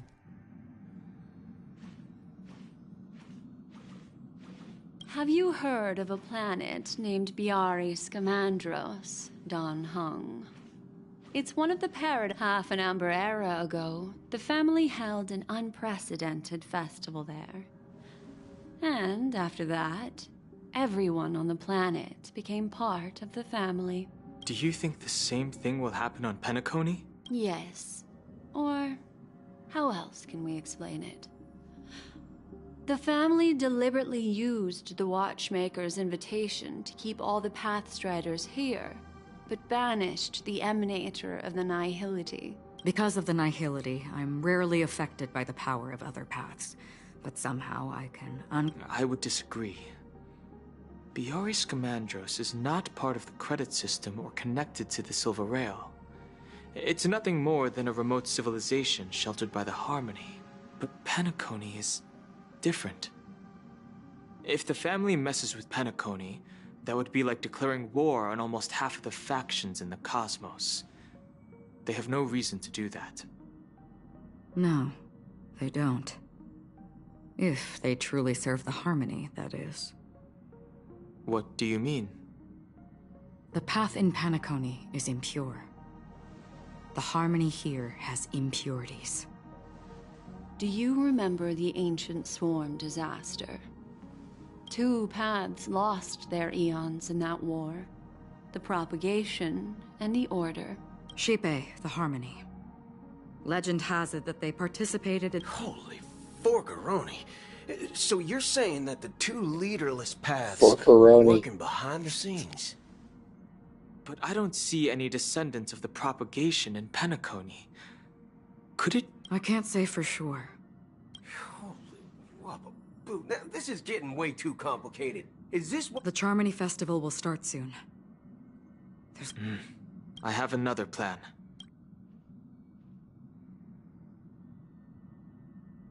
Hold on. Are you thinking of using the Jade Abacus of Allying Oath? Exactly. The assistance from the Lawful Cloud Knights would be enough. Think it over carefully. You can only use that once in your lifetime. I have considered it thoroughly. My companions are... They're also once-in-a-lifetime treasures.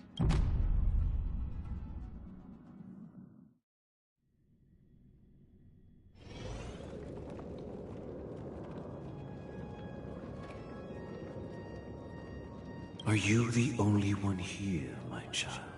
The Nameless is quite the diplomat.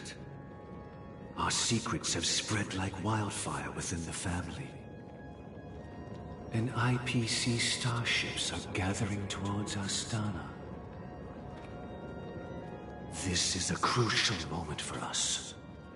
So, where is the chosen one who harmonizes the varied sounds?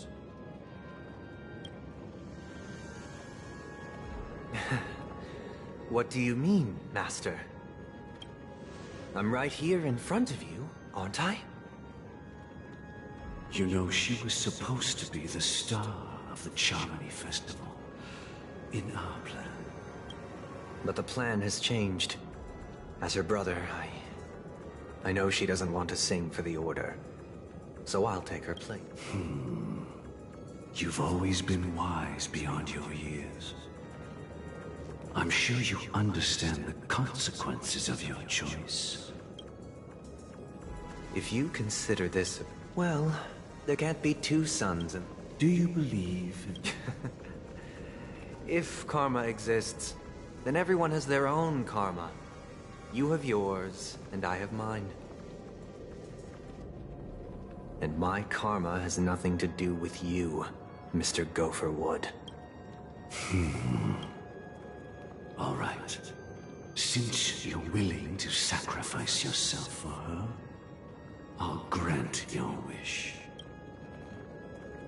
Well, the compromise came sooner than expected. Why? You and your sister were born as twins of the Order. And one of you... Of course, the opening is near. Go, my child. Seize the power of the Harmony. I have one final question. Why did you choose to bring the Order to Penacony? Wouldn't it have been better to choose a desperate world, instead of a city filled with hope and dreams? What? It's for justice. If we lose justice in our hearts, we'll make... So, it's not you who manipulate... Well, that's where our conversation ends. Go ahead. The 107,336 souls of the Oak family have dreamed of this moment.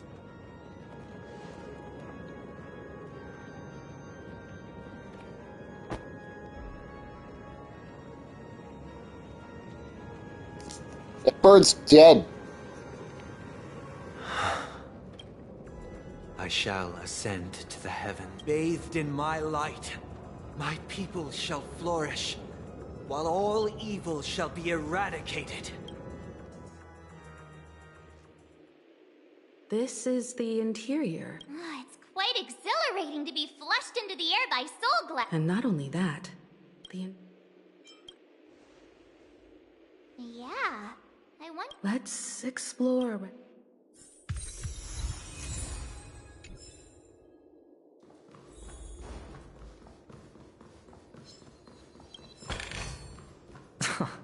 This is hardly enough for a seat at the table.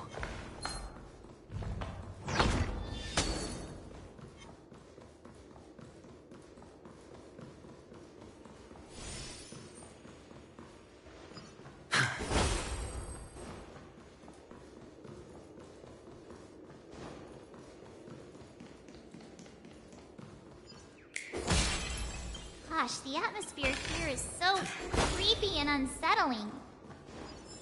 Even if there's no audience yet, there should be some staff around. Why is it so silent?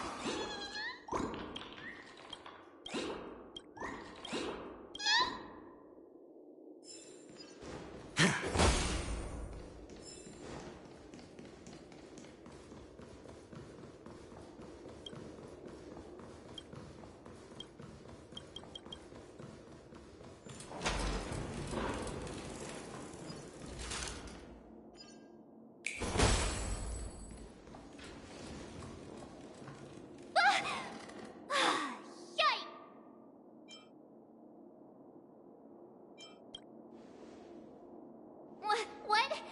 Are these puppets part of this?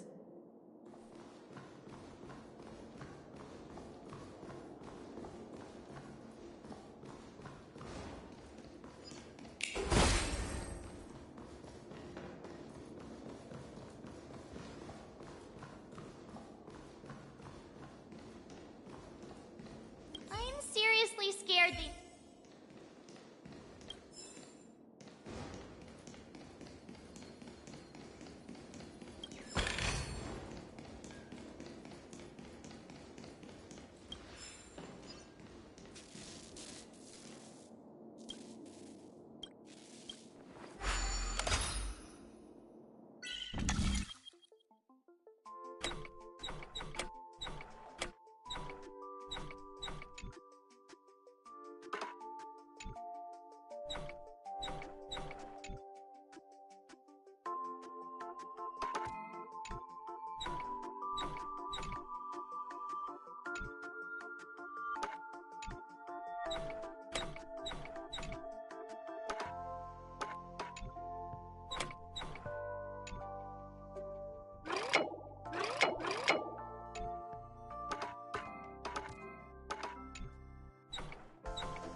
feels... There's no other So Sunday's... My apologies.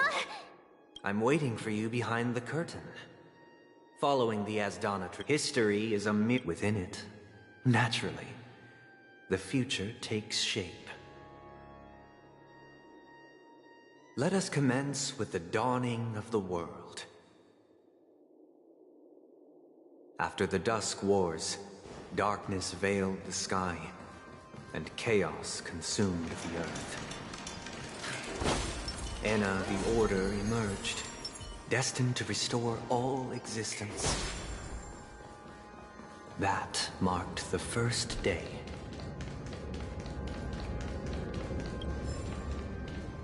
They gathered nebulae and forged them into picks, thus creating a grand lyre with black and white keys. Strike the white keys, and the sun rose. Strike the black keys, and the moon rose. And so, the cycle of day and night arose. That marked the second day.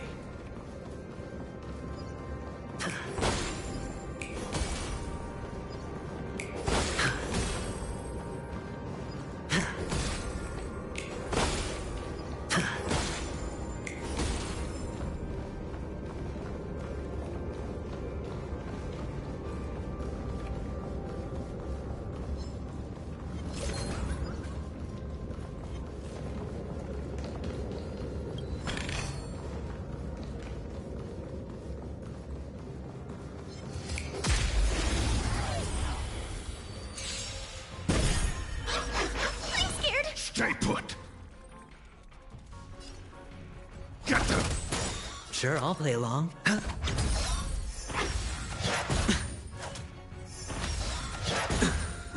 What do you want to know? Ill tidings manifest.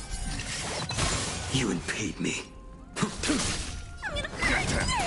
Head your...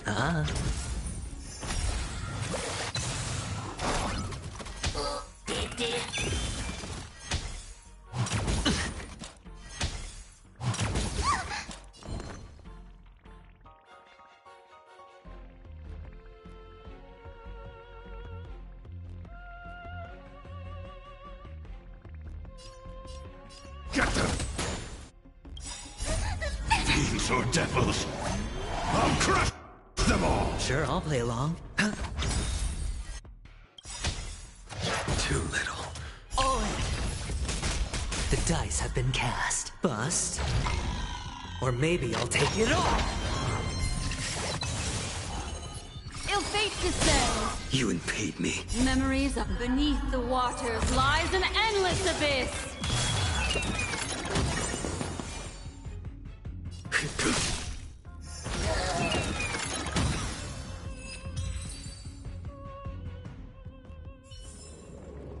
As if victory were ever in doubt.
reward with no risk.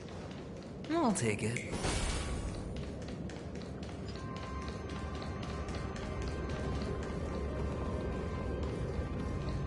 The puppets are gathering around the frame. Are they expecting us to end?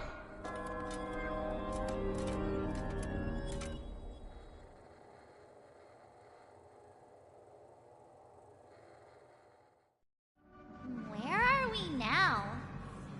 The atmosphere here. This act is named Ode to...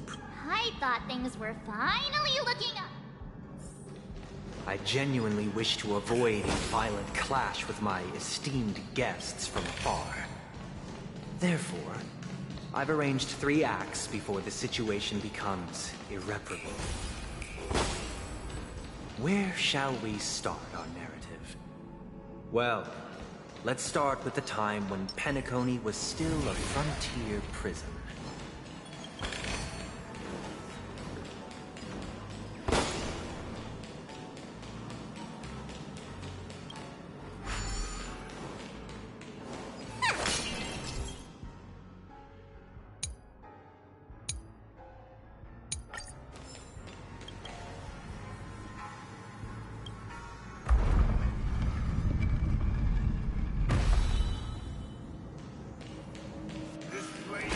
In 2147 AE, a prisoner named Hanun ignited a struggle for liberty and emerged triumphant.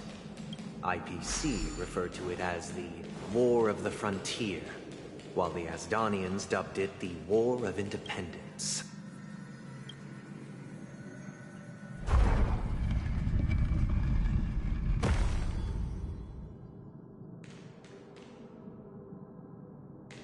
We've the cages and expelled the guards. But where shall we go?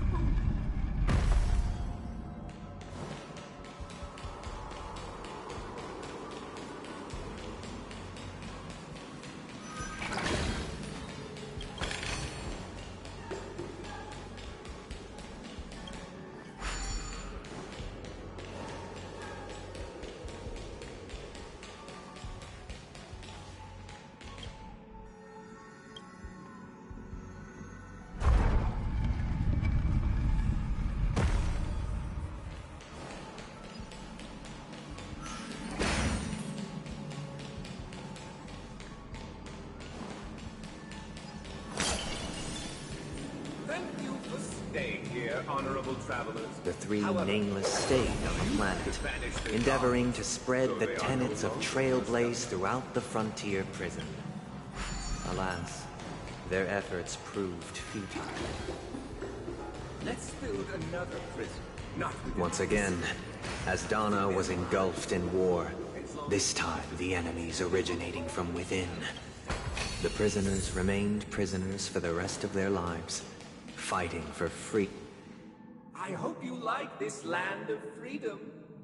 As you can see, their sentences have freedom permeates every... Prisoners, this is my order. Learn the essence of freedom and teach. Hey! Why do we have to fight while enjoying the show? For I desire not only your enjoyment, but also your assistance in its completion.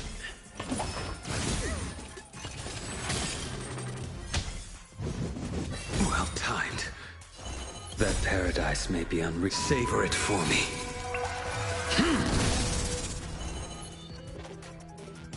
Ill fate descends. The fight is set. Give me strength.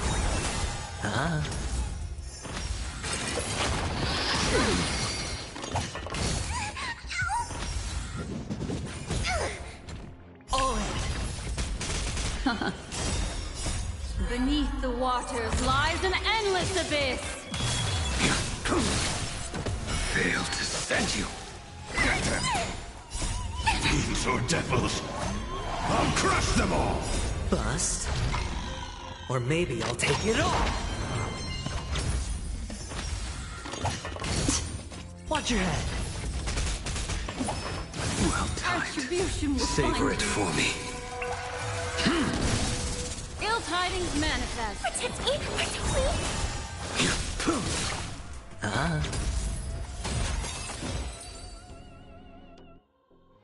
No one can restrain you anymore. You are free. Thus concludes the first act.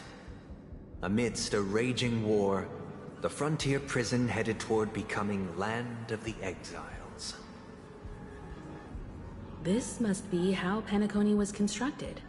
With the aid of outsiders, the prisoners were finally liberated and established the Land of the Exiles. However, it appears that Sunday aims to convey the spiritual plight of the prisoners more than the physical aspects of imprisonment. This show is a bit too literary for my taste. But the battle part is quite easy to understand. Anyway, we've arrived at the exit. Let's go!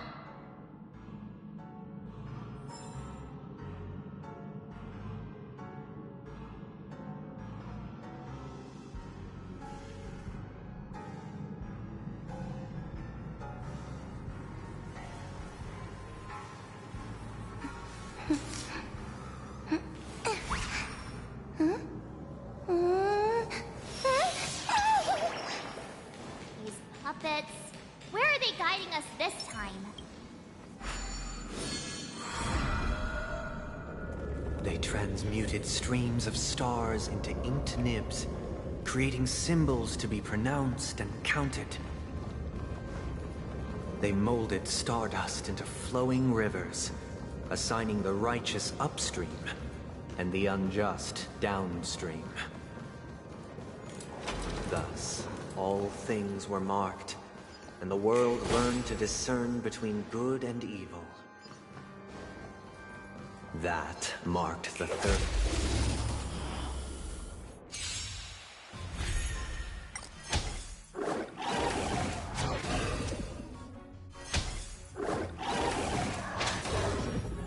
Give me strength!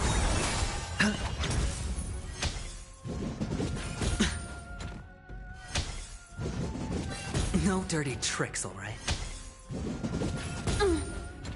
Ill fate descends. Beneath the waters lies an endless abyss. The fight is set. Get them! Bust. Or maybe I'll take it all. All in.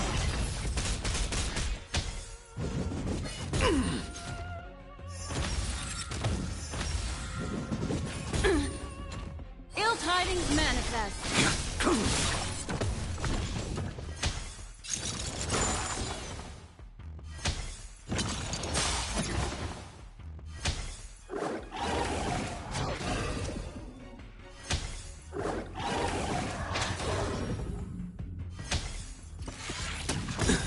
Savor it for me. Protect me! Protect me! Fiends or devils, I'll crush them all! Watch your head.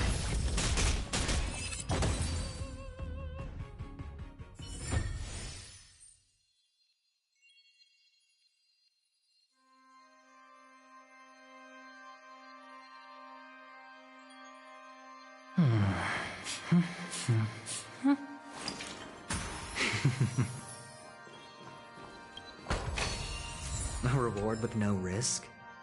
I'll take it.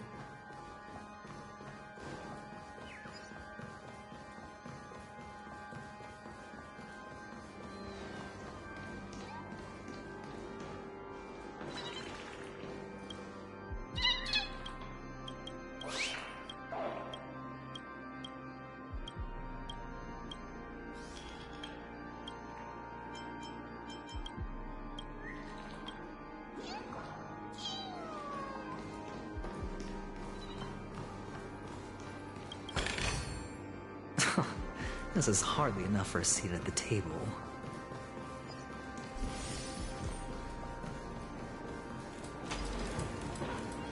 Look!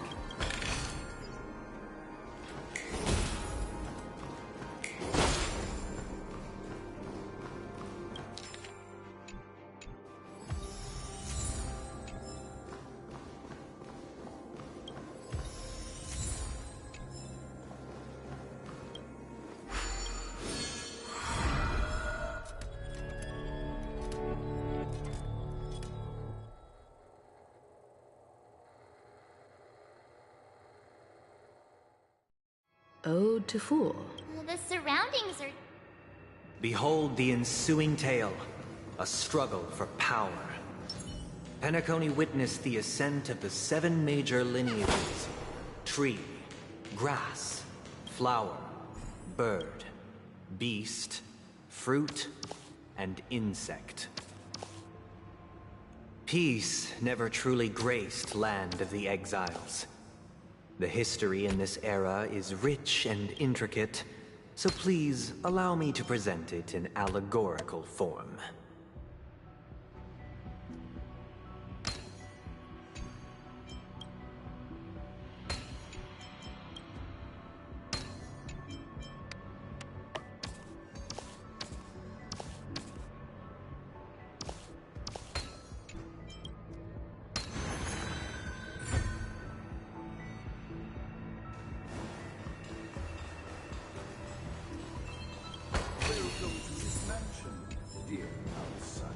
Land of the Exiles was in disarray, besieged by both internal and external perils. Though the 7 major lineages appeared united on the surface, each harbored their own. The leader of the Alfalfa family sought to defect to the IPC, trading freedom for survival. However, his eldest son slew him in the name of righteousness, and ascended as the new family head.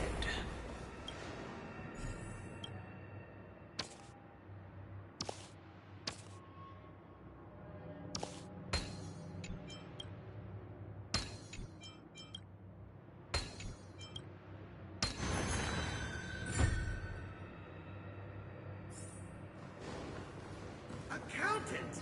We are the pillars of this mansion. The Black Plum family was the first to fall. They withered away in the White Desert event, orchestrated by the Alfalfa family. Because Master shaped you from clay, but forged me from fire.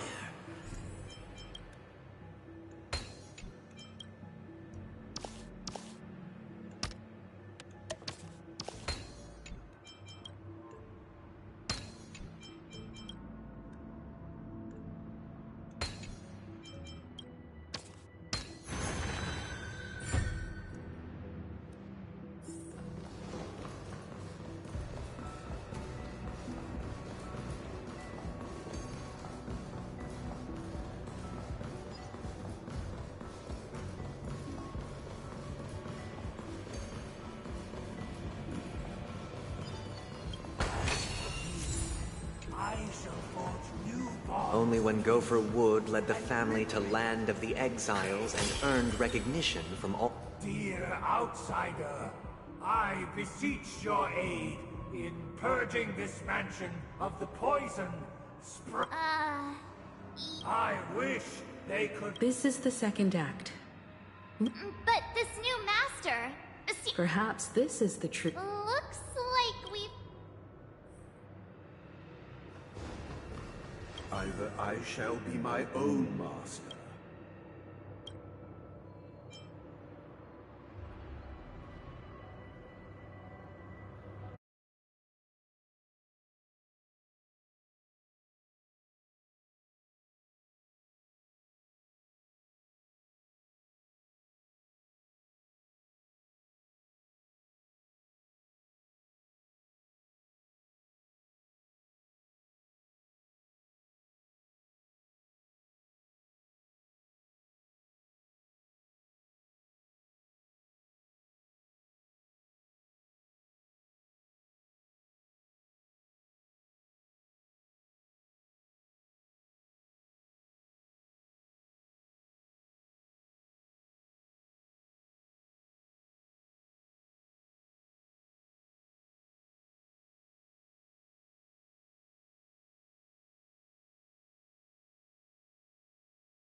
without a master. Master is no longer here. I thought I...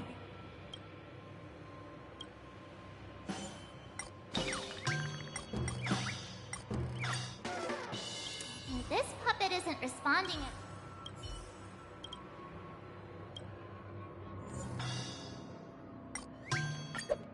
Master is no longer here. Once I...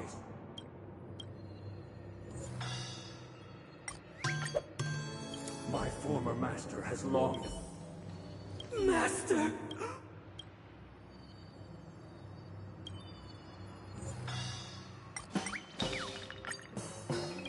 This puppet is...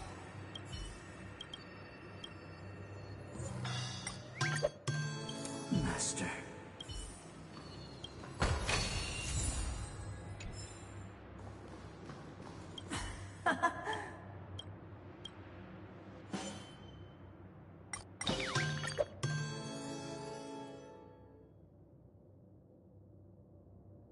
I shall sing for my new master. Thank you, dear. Heed me, one and cast aside the... Get ready. Looks like another fight is about to be... The snow blankets all around.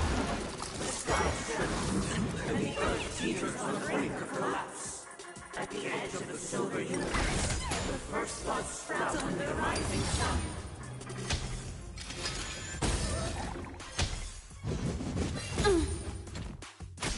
Ill tidings manifest. Beneath the waters lies an endless abyss. The fight is set.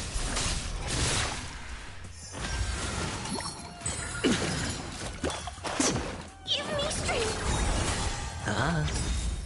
Bust. Or maybe I'll take it all.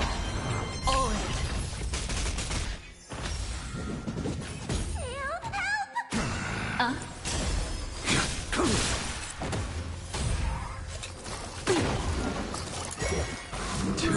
Get them! Ill fate descends.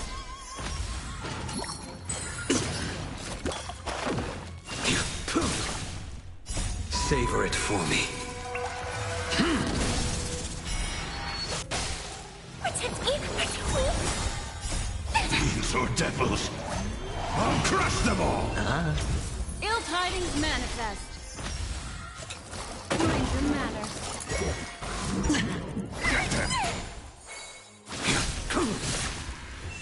Spend freely. Mind your manners. Ill fate descends. Beneath the waters lies an endless abyss. Give me strength! Bust. Or maybe I'll take it all. Watch your head. Alas, they remain but slaves till the very end, with the illusion of freedom.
Thus concludes the second act.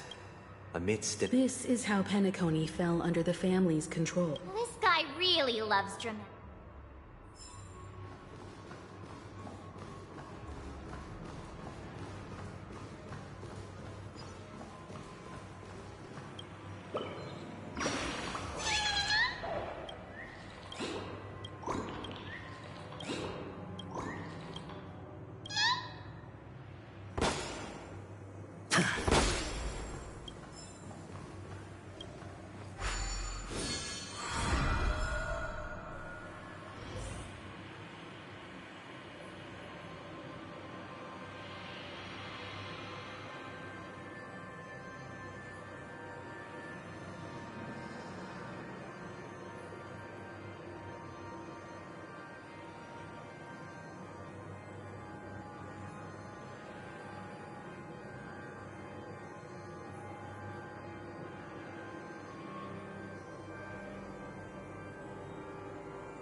They used the planetary rings to establish the law, forging a code of conduct among the masses.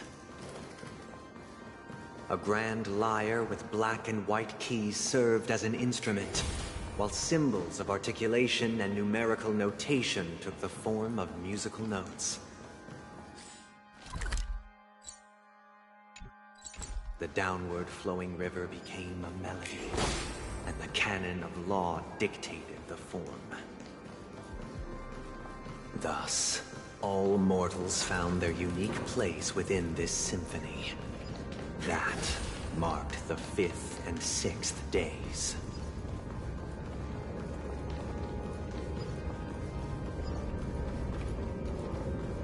This guy is really into these puppets.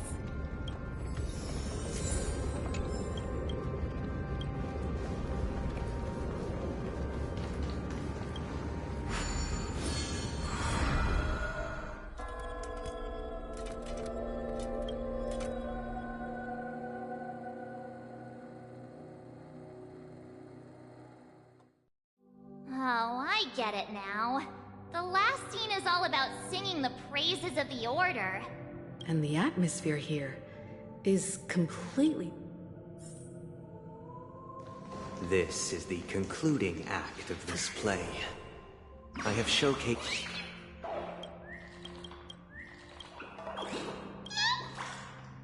This is the concluding act of this play.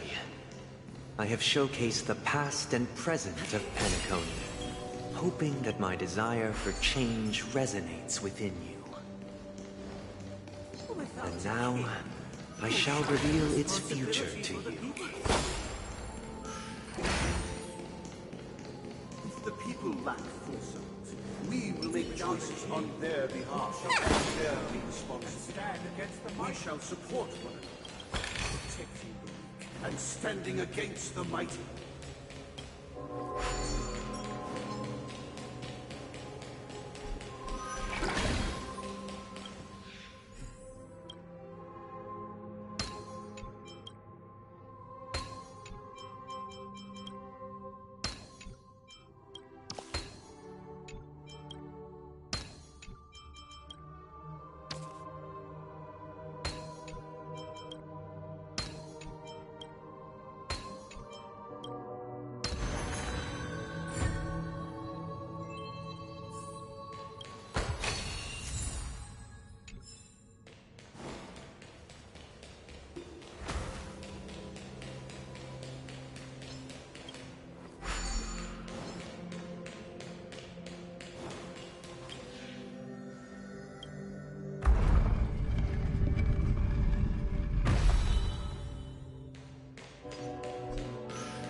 Before the arrival, everything followed its after the king's departure, and we no longer have room for a king, for we have become kings of all.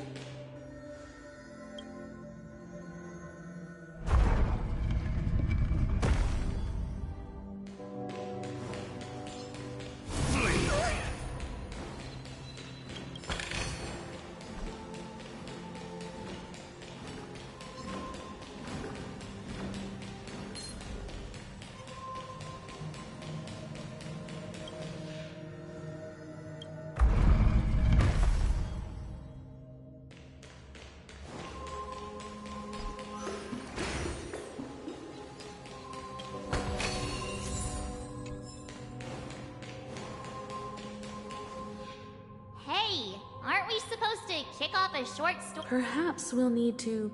So, do you think...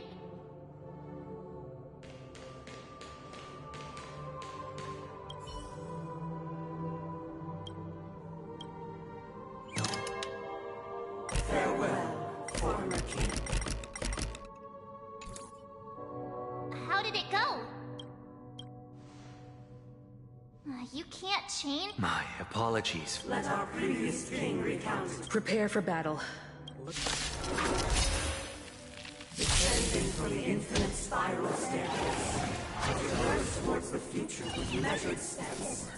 No need to remember me. or seek my existence. For the contours of my mind shall intersect with other experiences. No dirty trick. Ill fate descends! Your end approaches. Protect me! Protect me! Demons or devils, I'll crush them all! Savor it for me.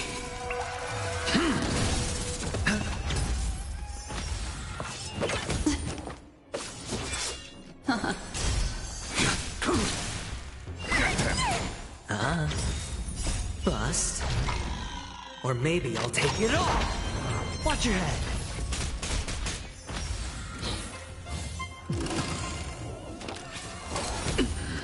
Ill tidings manifest. Beneath the waters lies an endless abyss. Give me strength! Failed to send you. All in. Ill fate descends. Get them!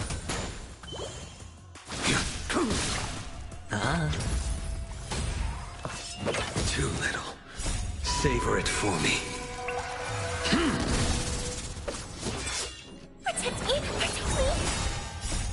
Demons or devils, I'll crush them all! Ill tidings manifest. The fight is set. Get them!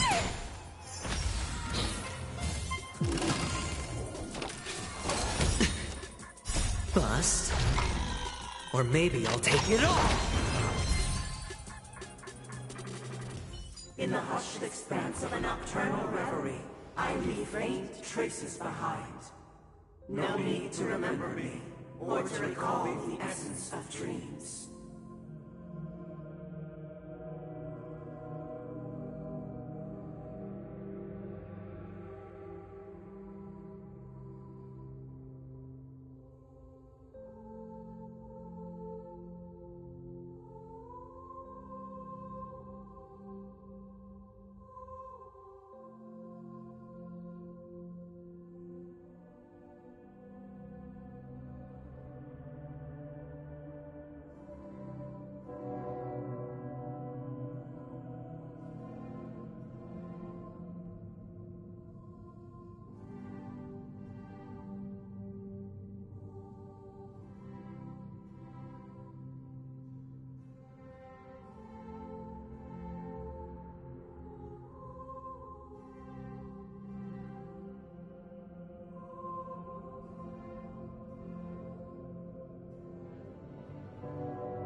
What is mine shall wane.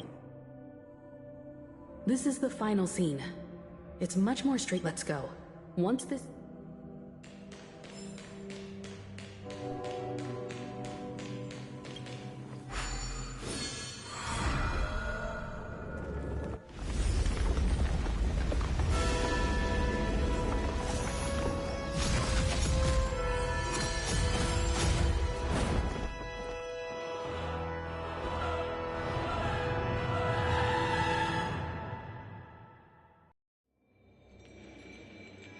They imbued the world with meaning, perfecting all things in the heavens and on earth. Then, they rested from the labors of creation. Yet, all beings cried out to Enna. Under the banner of the Order, you have defined all things in the cosmos. But this made us realize that we are but puppets in your hands.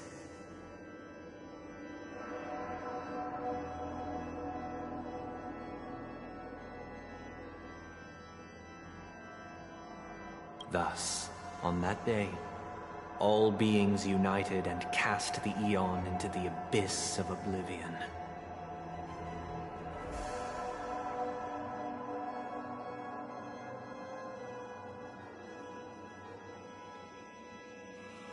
This Grand Theater looks totally different. Is this the power of the Order? Everyone, get ready. This could be a tough battle.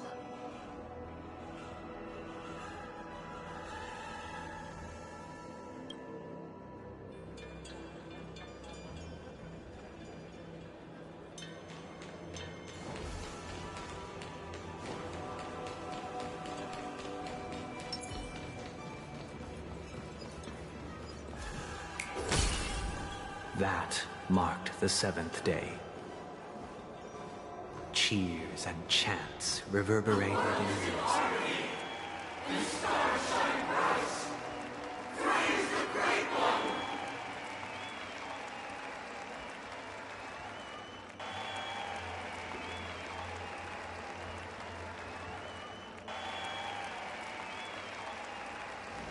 Feeling lucky.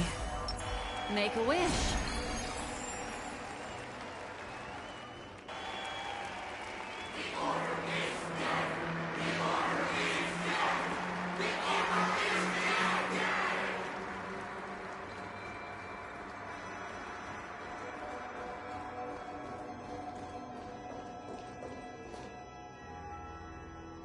Look, there he is! That concludes everything related to the Order. What are your reflections on this, my dear guests?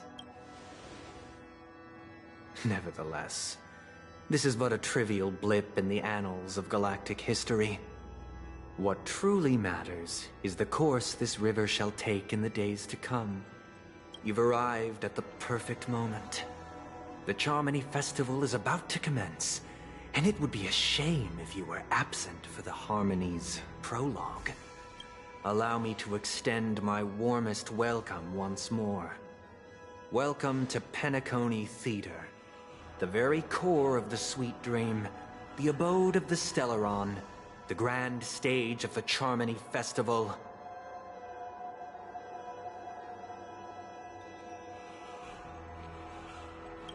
And the very place where the future of Penacony shall be determined through conflict.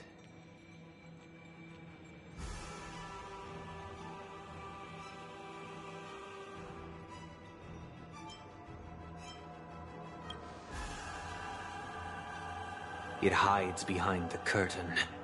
Or rather, it is the theater itself.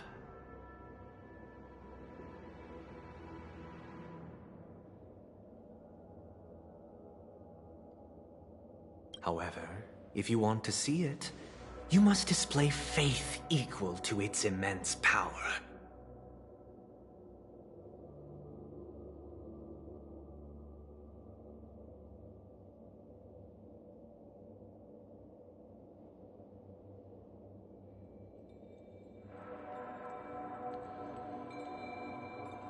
True goodness can only be achieved through faith.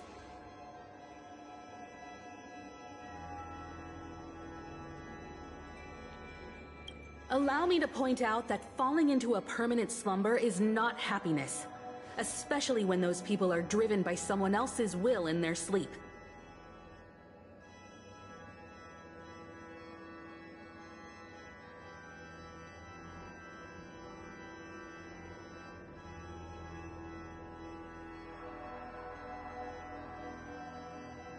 Do you still believe that the Order only seeks to control the universe as their puppet, Himiko? No matter how perfect your vision of paradise may be, a cage remains a cage.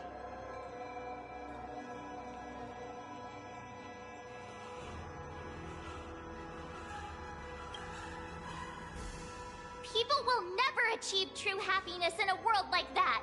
They would just be toys for the Eon.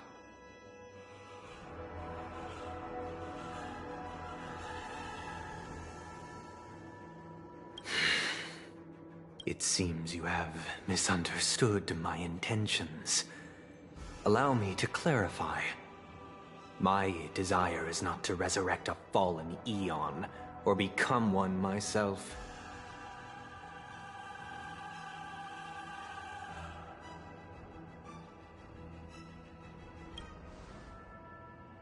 My sole objective is to create a paradise free from Eons, where the Order ensures the dignity and happiness of all humanity.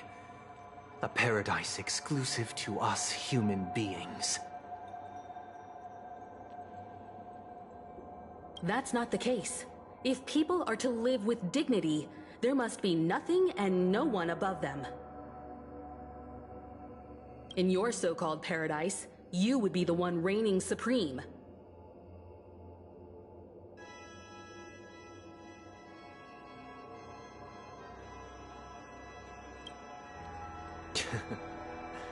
Looks like we won't be able to convince each other.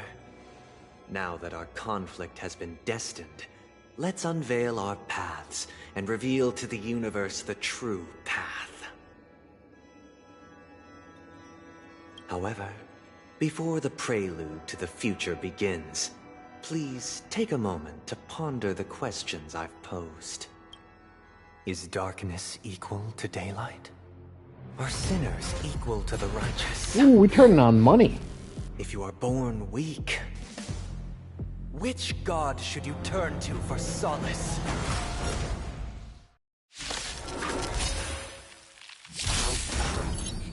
The Eon, great mind. Under the banner of the Order, you have defined all things in the cosmos. This is the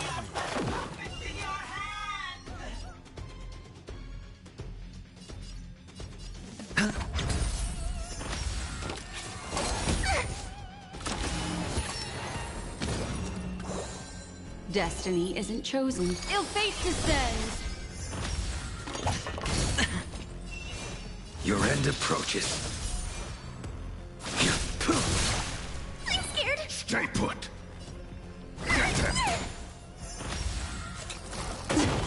Sure, I'll play along. Spend freely.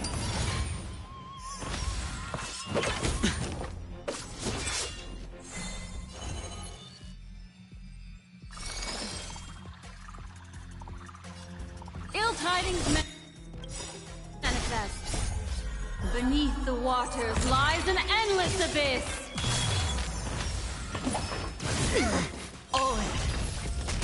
I will dispatch you.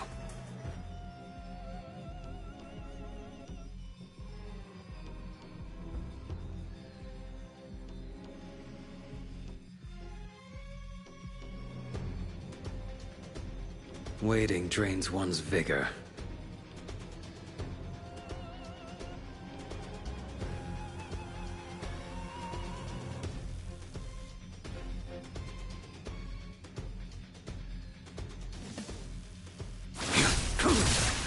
I'm gonna hold everyone back again. That paradise may be unreachable from... Savor it for me.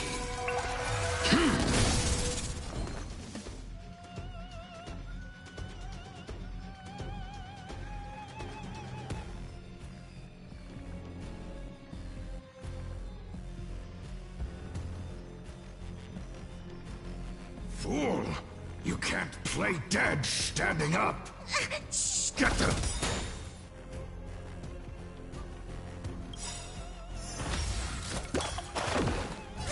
Don't come any closer.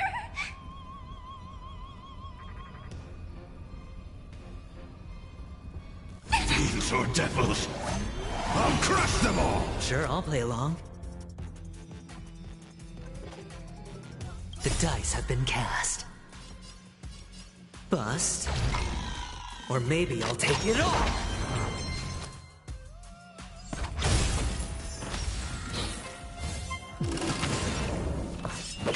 No dirty... Watch your head!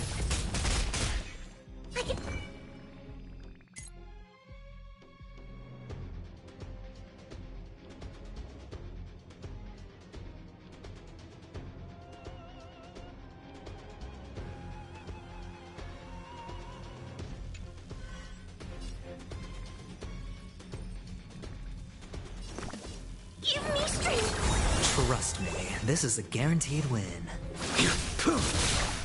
Failed to send you. Hedge your bets.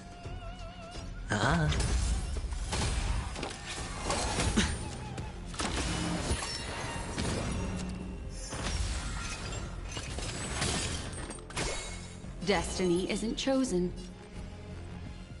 Ill fate descends.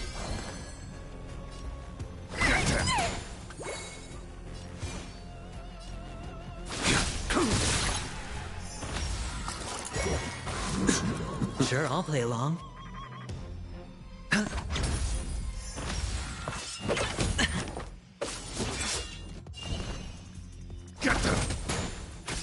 What do you want to... Ill tidings manifest.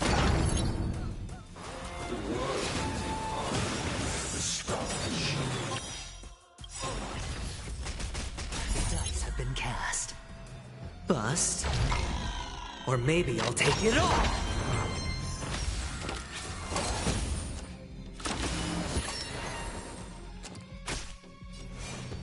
The fight is set.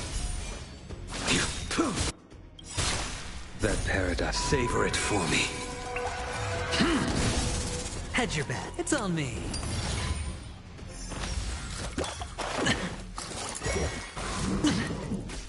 I'm gonna hold everyone.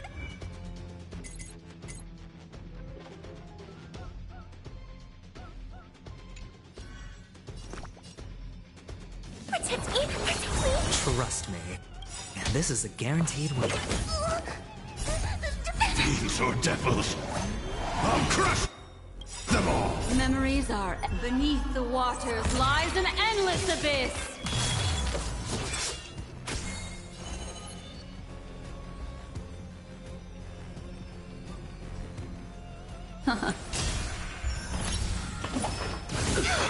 Watch your head.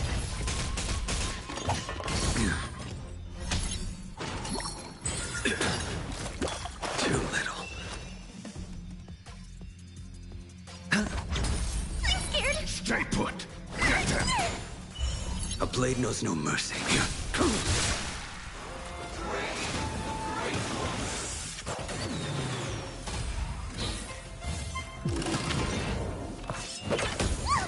All in. The dice have been cast. Bust.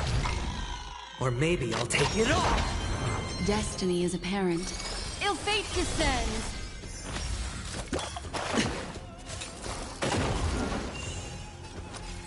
I can do this. Get them! Watch your head.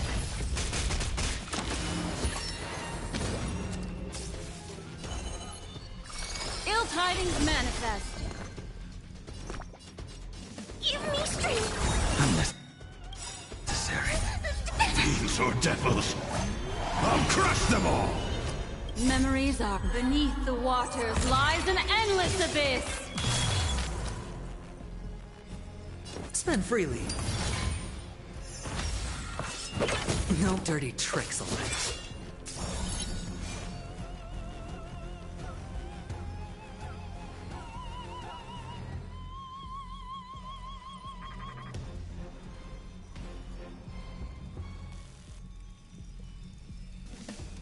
Waiting drains one's vigor.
Savor it for me.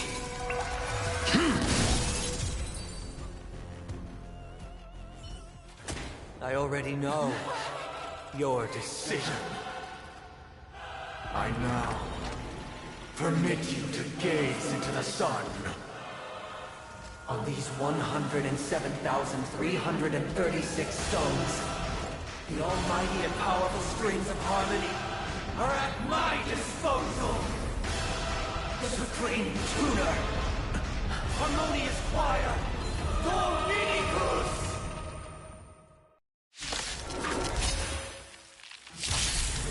Oh, lost souls, come and meet your master!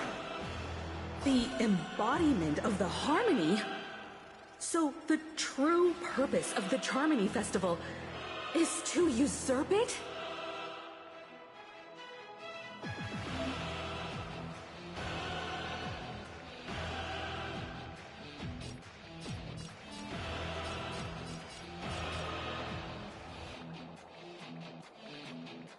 Get them!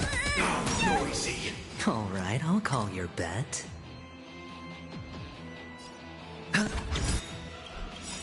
The dice have been cast. Bust. Or maybe I'll take it all. What do you want to know? Ill tidings manifest. I will dispatch you. Your end approaches. Too little. All in. Mind your mouth. Why as perceptive as you are?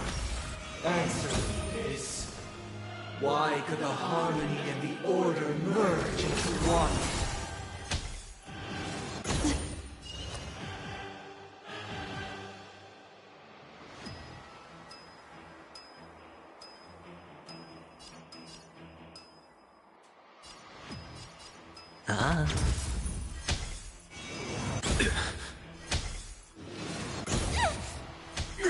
Because neither side could tolerate discord.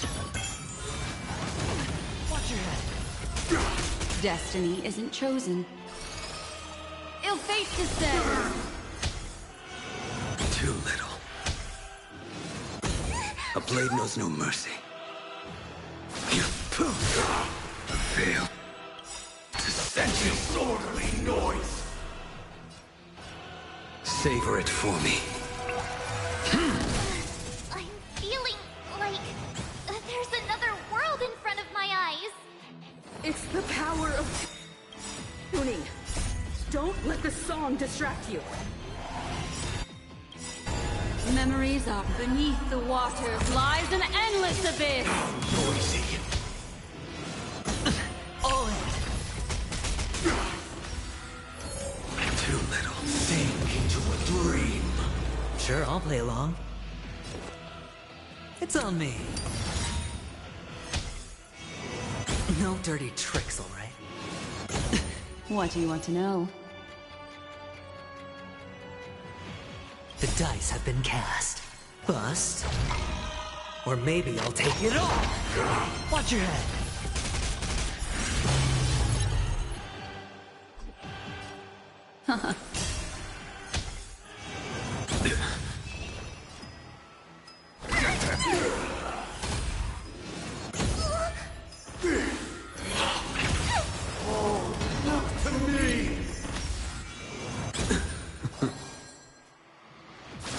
Disorderly noise.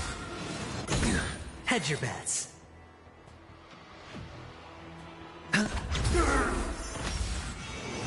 No dirt. All in.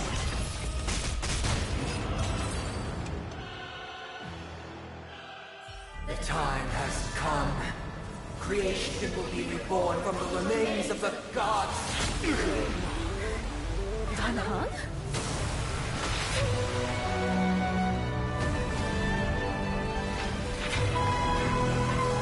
Radiant spirits, heed my word. Show no mercy!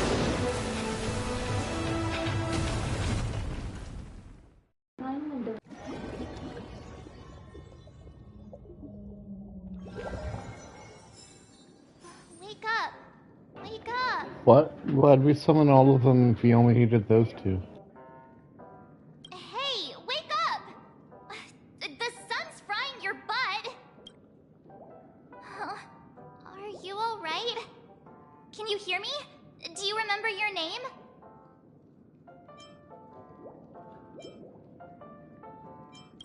It does? Well, doesn't ring any bells to me.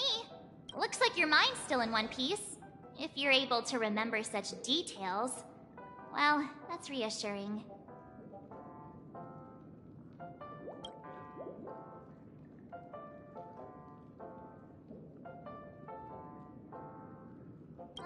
It's a long story. Simply put, Don Hung used the Jade Abacus of Allying Oath when we were in the middle of a fierce battle, and summoned the General to help us just in time. And then we returned to reality. Look, this is your room. Everyone else has also returned from the dreamscape. Himeko and the rest are at the lobby discussing matters with the General. And now that you're awake, we should tell the crew that you're alright. Come with me. Not going to come chat with me.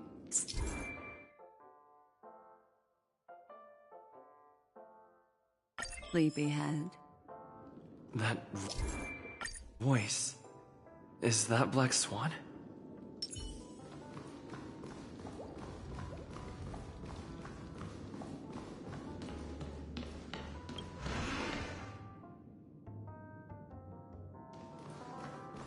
Hey, where are you going? Hey, we meet again, Sleepyhead.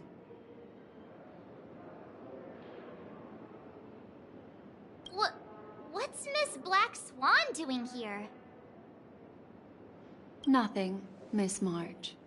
I noticed he was awake and wanted to check to see how he was doing.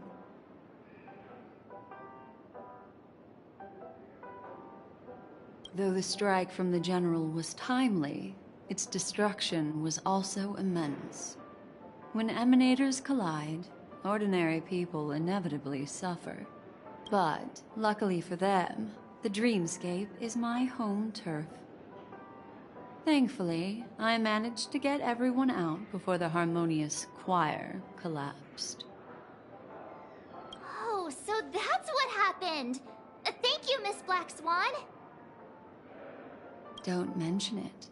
After all, I wouldn't want to see such precious memories vanish. Of course not.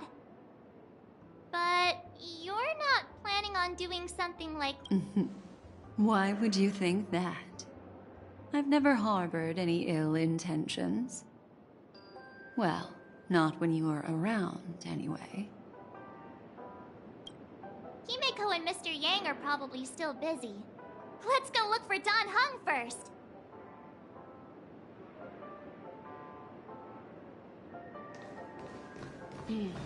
Seems there.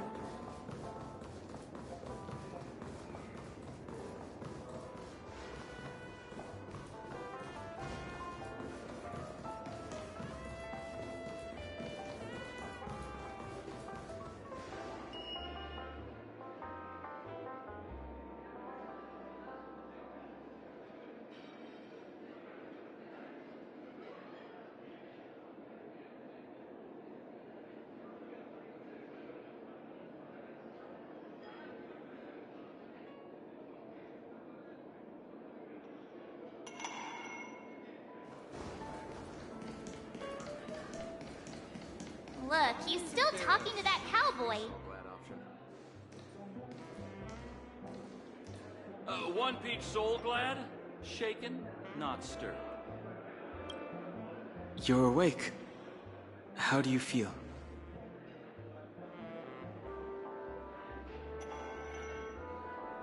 Well, fork me. Allow me to introduce him to you. This is Boot Hill, a Galaxy Ranger. During our pursuit of a certain person, we crossed paths and just so happened to uncover a shocking plot being concocted by Mr. Sunday. Which is why we sought you out, to help the Astral Express save the world together.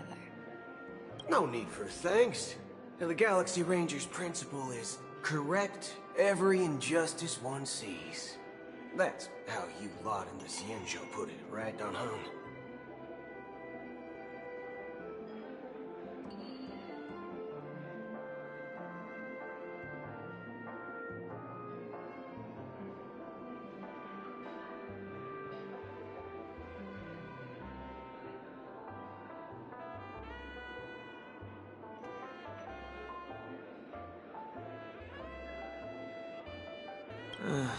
More or less.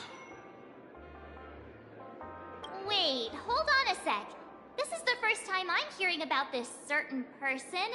Who are you chasing? And why would that lead you to the Express?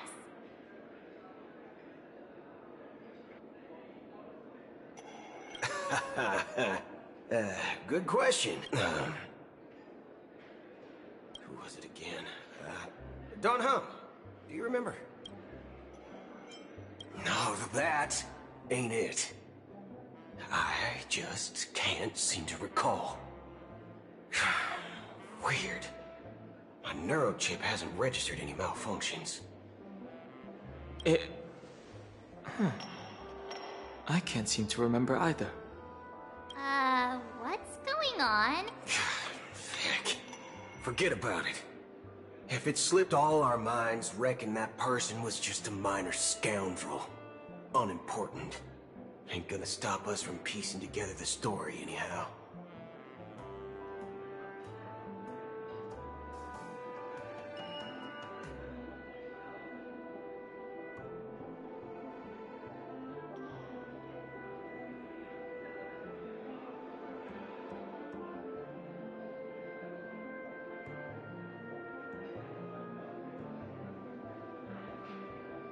Yes, when the dust settles, I'll just think of a way to recall it in the memory zone.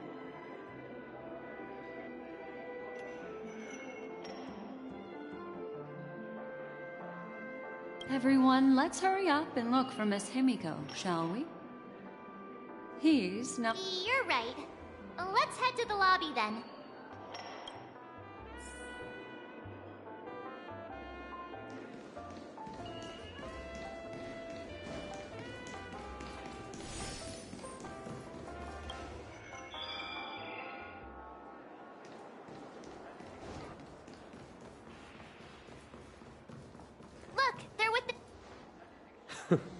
That's all right. In these times of conflict for the sake of utmost safety, it is only right that the Alliance steps forward to mediate on behalf of the Astral Express. We must not allow you to take unnecessary risks. Furthermore, despite the IPC's eagerness for success, it prioritizes peace above all. And the family, trapped though it may be, professes a desire for harmony. The General possesses a deep understanding of the greater good. With the Cienjo Alliance mediating, peace for Penacony is within reach.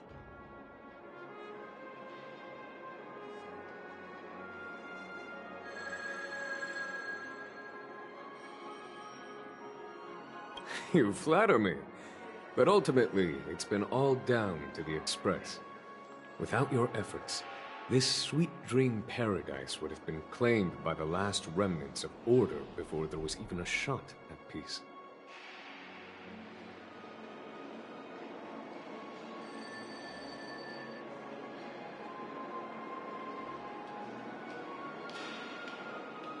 Well, would you look at that?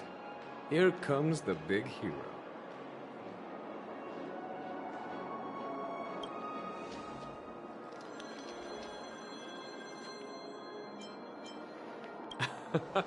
If it isn't the galactic baseballer. A hero with unparalleled insight. Are you okay? I heard you couldn't wake up. Are you feeling Don't worry, Mr. Yang. There is nothing wrong with him. What about you, Mr. Yang? I heard that even Miss Robin wasn't spared. And that guy locked you both up. It's a long story. But at least Mr. Sunday took it easy on us. He used an ability called tuning to connect our consciousnesses with his. In other words, he imprisoned us within his consciousness. Thanks to General Jing Yuan's destruction of the Harmonious Choir, we were able to escape. He used that tuning on us too. Does that mean that we were almost imprisoned as well? I can confidently say now, he was truly after a fair fight with us. Had he wanted, he could have easily taken us down, without so much as lifting a finger. Speaking of the Oak family head, where is he now? It's complicated, but in a nutshell, he's now the former Oak family head. The IPC has named him the key figure in the family's Penacony split, citing a threat to cosmic peace. He must represent the family and answer for the unrest caused. His trial is set to take place at Pier Point. The family quickly labeled him and the remnants of the Order as enemies, declaring the turmoil an internal rebellion. This move effectively barred the IPC from intervening in family... Everyone really has their own agenda, after all. Then, what's going to happen to Miss Robin? She and Sunday won't be able to deny their involvement in the Charmony Festival. Why the sigh, General? I can only say that this incident is an unexpected mess for the girl. It's time, everyone. The IPC's key members and I... Given the General's invitation and the matter's significance to the universe... Why, of course you're welcome.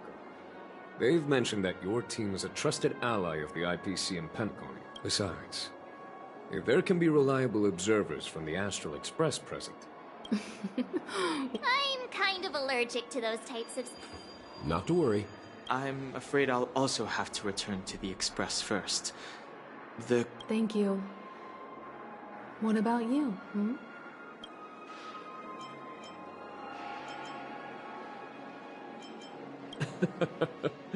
Good guess. Although I'm not too sure of the reason. The representatives from the IPC have insisted the negotiation will commence at the hotel lobby. Everyone please, follow me.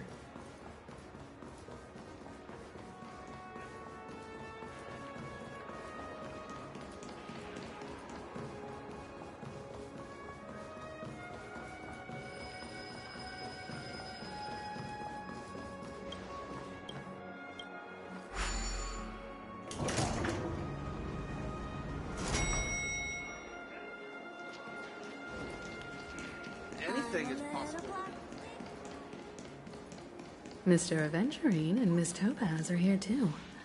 Oh, and who is that over there? The Intelligentsia Guild's Dr. Ratio. This assembly is quite something.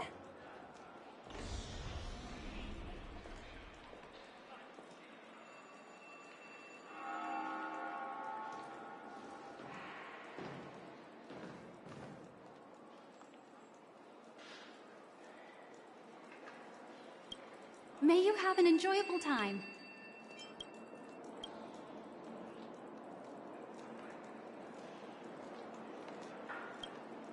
It's been a while, my Astral Express friends. I would also extend my sincere thanks to you, General of the Luofu. The presence of everyone here assures that the talks will likely reach a conclusion that satisfies all sides. Oh. Looks like everyone has come with expectations. Care to share? Of course. Topaz, if you please. Sure, leave it to me. In summary, it's good news. After much deliberation from the Strategic Investment Department's Council, the absolute majority of members have agreed to the following resolutions. In light of long-term considerations for interastral peace, and by authority of Pierpoint HQ, the Strategic Investment Department, on behalf of the Interastral Peace Corporation, will permanently relinquish its claim on Penacony sovereignty and offer unconditional support of the family's rebuilding efforts on Penacony.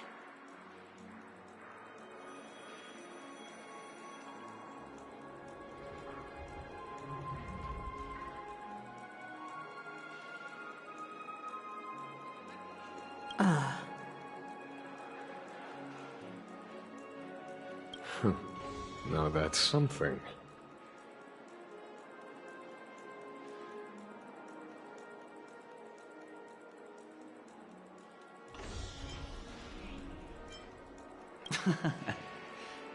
Well, if that's what it takes to bring peace to the entire universe, it's a price I'll gladly pay.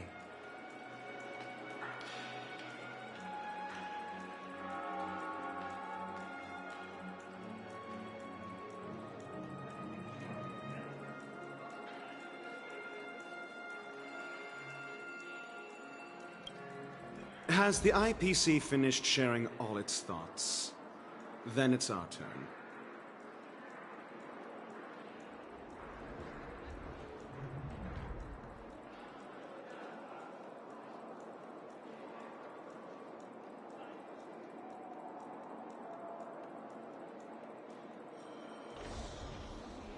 The Guild, much like the Genius Society, has taken a keen interest in the recent calamity in Penacony. Ultimately, both parties have agreed to a comprehensive collaboration, offering technical support for the reconstruction of Penacony. The floor is yours for the finer points, Mr. Screwlum. Enlighten us, please. Organic life's unrelenting search to understand the realm of inner spirituality is something I both admire and envy. Inorganic life has no mechanism to evoke dreams. But when my mechanical impulses are activated, my inspiration circuits will start to operate, and I will enter a state defined as imagination. Every time, within the realm of imagination, there emerges a fire from the shadows. It is warm, bright. I frequently ponder this flame might represent the essence of intelligence. A cluster of inspiration ignited by high temperatures. The future direction of the universe may well lie within it. Alas, they are nothing but projections of my thought system to me. Desired, but unattainable. But after learning of Penacony's accomplishments, I have come to realize that the flame is not beyond my grasp.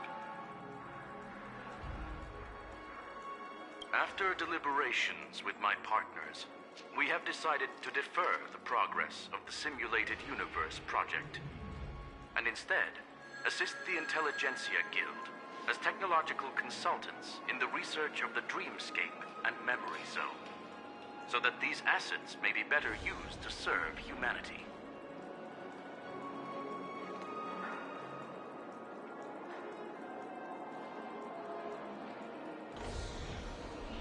Not only that, we've also established contact with the Garden of Recollection through the IPC, and they've pledged their support for our research endeavors.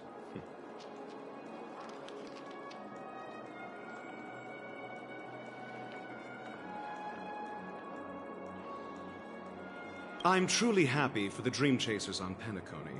The cosmos' brightest and, let's admit, dimmer intellects are now at their service.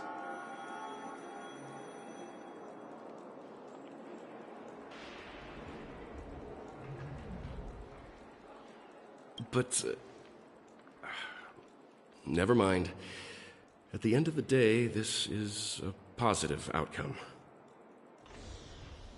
No wonder everyone insisted that he be there. It heartens me to learn that everyone is willing to put aside their differences for Penacony's plight. I trust that everyone will surely reach consensus in the upcoming negotiations. Looks like Penacony's future is decided. I'm wondering, is there anything else the crew is concerned about? Peace is our greatest wish. Beyond that, we desire nothing else. Well, that's good. Now that everyone's minds are at ease, I shall take my leave. You may now depart with peace of mind. The Alliance will deal with all subsequent procedures. If that's the case, it appears that we have nothing else to worry about on Penacony. Looks like it's time for us to embark on a new voyage. Sounds good to me. You two head back to the Express first. I'll pick up March and deal with the checkout procedure. Oh, also, Miss Black Swan, you have a matter to discuss with me, yes? Nothing escapes your attention, Miss Navigator. You've been with us this whole time, huh? In any case, he and I will be waiting for you in March. Let's go.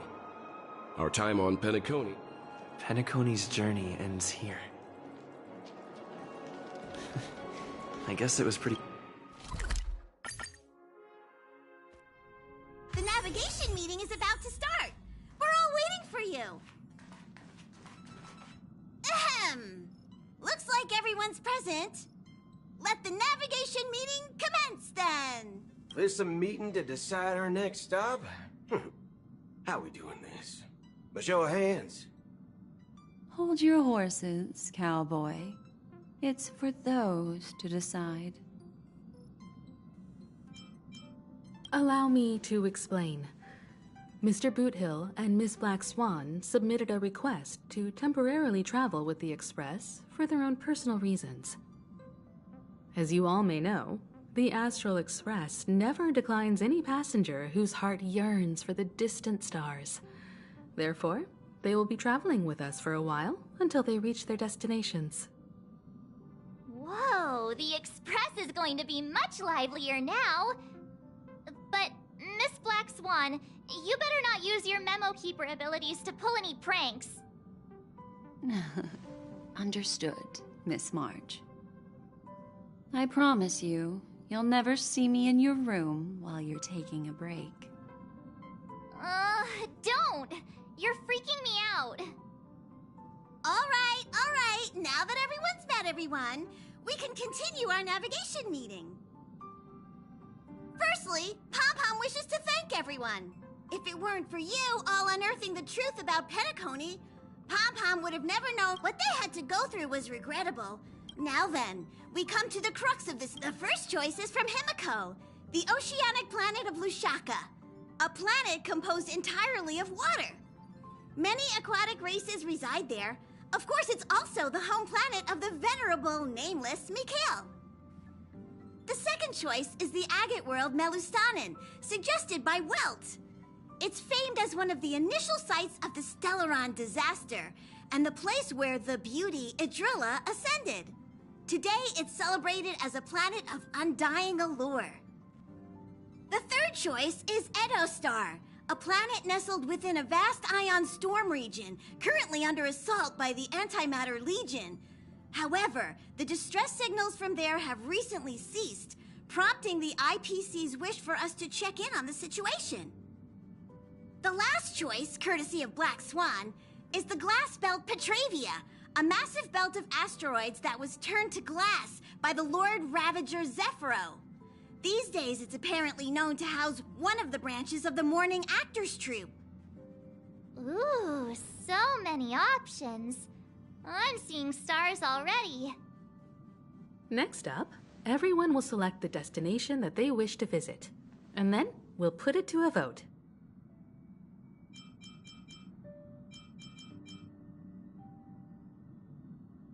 Though the fact that the distress signals have ceased means we're probably too late. But I still think we should investigate the situation there. Yes, I agree. As Nameless, should we not extend a helping hand? You and Dan Heng make good points. I'll throw in a vote for Edostar too. If that's the general sentiment, then we should indeed investigate. All votes for Edostar! Looks like we have a winner! Next stop, Edostar! Then this navigation meeting is adjourned. I'll go check the warp jump coordinates. Everyone can catch up on some rest in the meantime.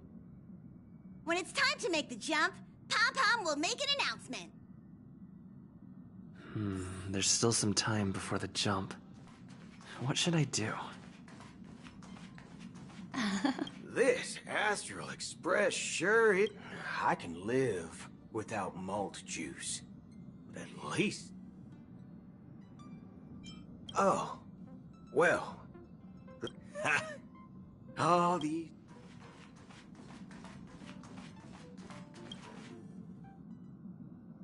Oh, you're here. Seeing your... How about it? This journey of beautiful dreams.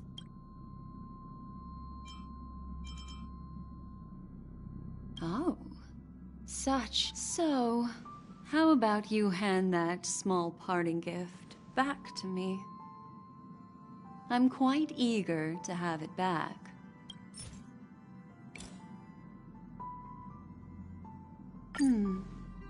Oh? Never mind. I just stumbled upon a particularly fascinating spot in your memory. Before I explain, I would like to apologize to you. This farewell gift I gave you isn't really a compass from the memory zone, but merely an empty light cone. Remember when we entered the hotel in the dreamscape for the first time, and I procured a few trinkets from your companions? Their functions are similar. This way, I can always be attuned to your location, ready to assist immediately if you encounter any threats. But this is not its most intrinsic function. Light cones are slices of light used to encapsulate solidified phenomena. It can etch your memories in their most vivid form, and then all the world is born from the power of mind and soul, and that power is memory. To prevent ourselves from being forgotten by the world, we must make the world remember us, or use our memories to recreate it. Life, seemingly vast, offers but a scant collection of impactful memories. Some joyful, some sorrowful, some light, some heavy. But you are different. Memory is a reflection of the future. Within that reflection, I see your unparalleled worth. You have the power to craft memories that can captivate the world, and that memory will be as scintillating as the star clusters you see in this porthole.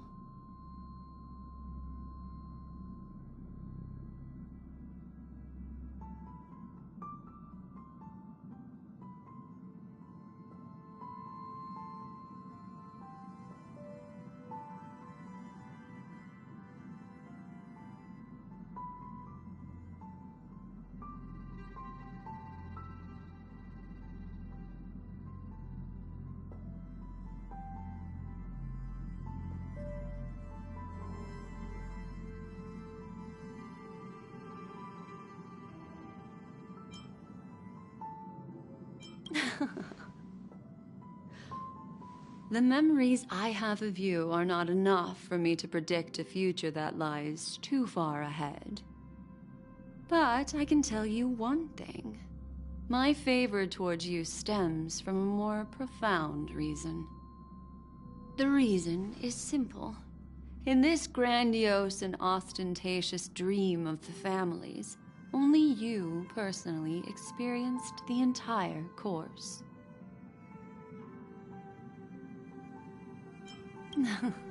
Patience, my friend. I will reveal the answer to you, but that time is not now. Turn around and take a look at your friends. Every one of them is reveling at the arrival of their next destination, all filled with hopes and expectations of their own present and future. Revealing everything at this moment would be a bit of a buzzkill, wouldn't it?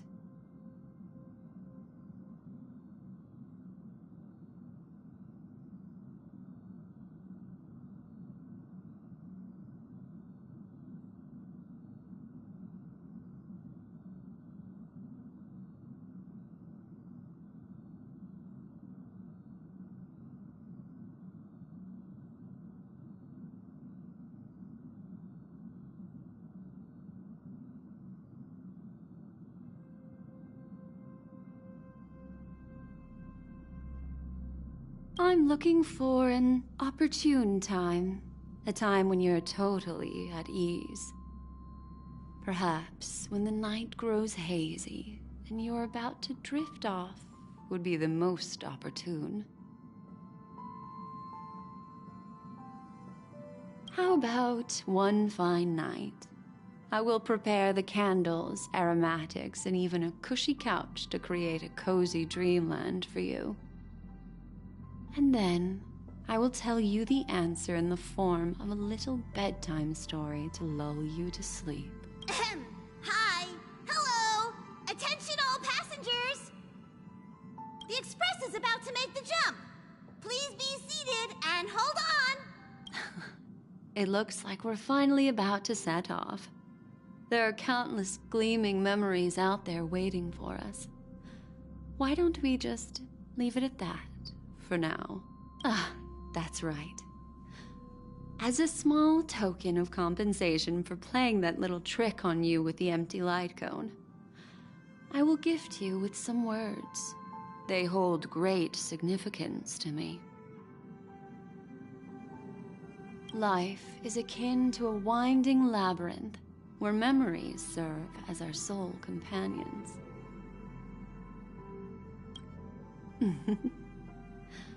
You'll remember these words dearly, won't you?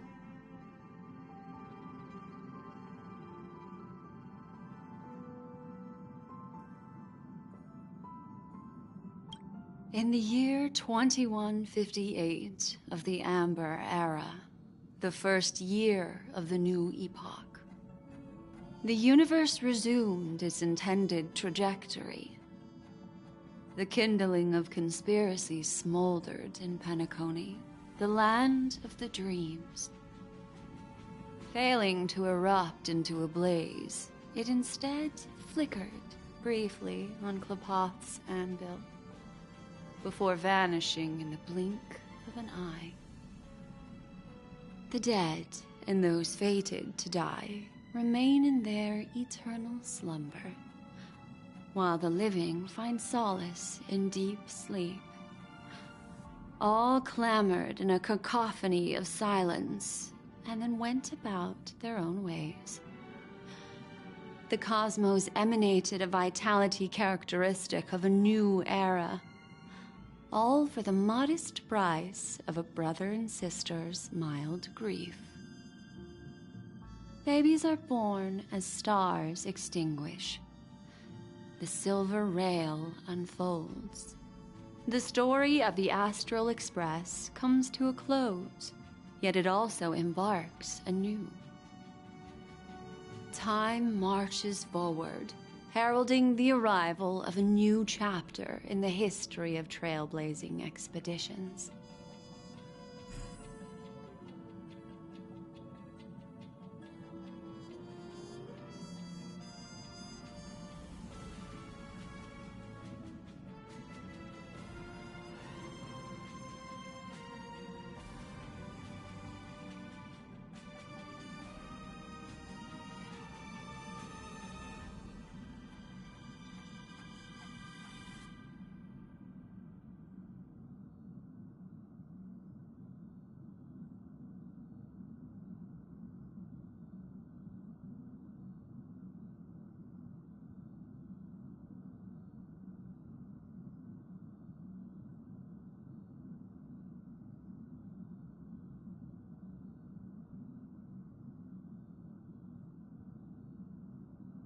Countless shooting stars streak the sky tonight.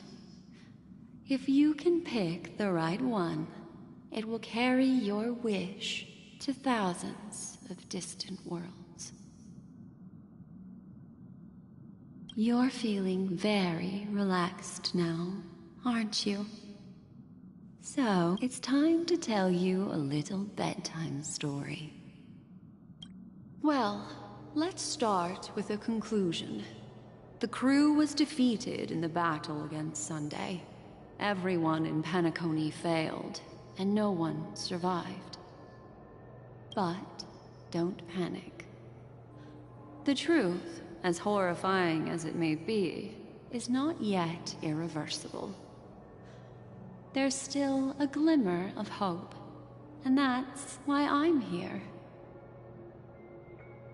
Next, I'll use this empty light cone that carries all your memories to relive everything that happened before.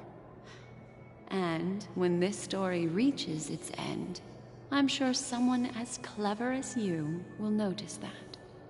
There's a major flaw in the story you have experienced. Yet, within that flaw lies a glimmer of hope. Are you ready for it? Do you remember everything? When the clock turned back, the Express started a warp jump, sending you to a strange dream. You were bewildered back then, and then a Galaxy Ranger named Acheron showed you a way out. When you arrived at the Reverie Hotel, you met the doorman Misha and had a confrontation with Aventurine, an IPC representative. Thankfully, Acheron appeared again and helped you.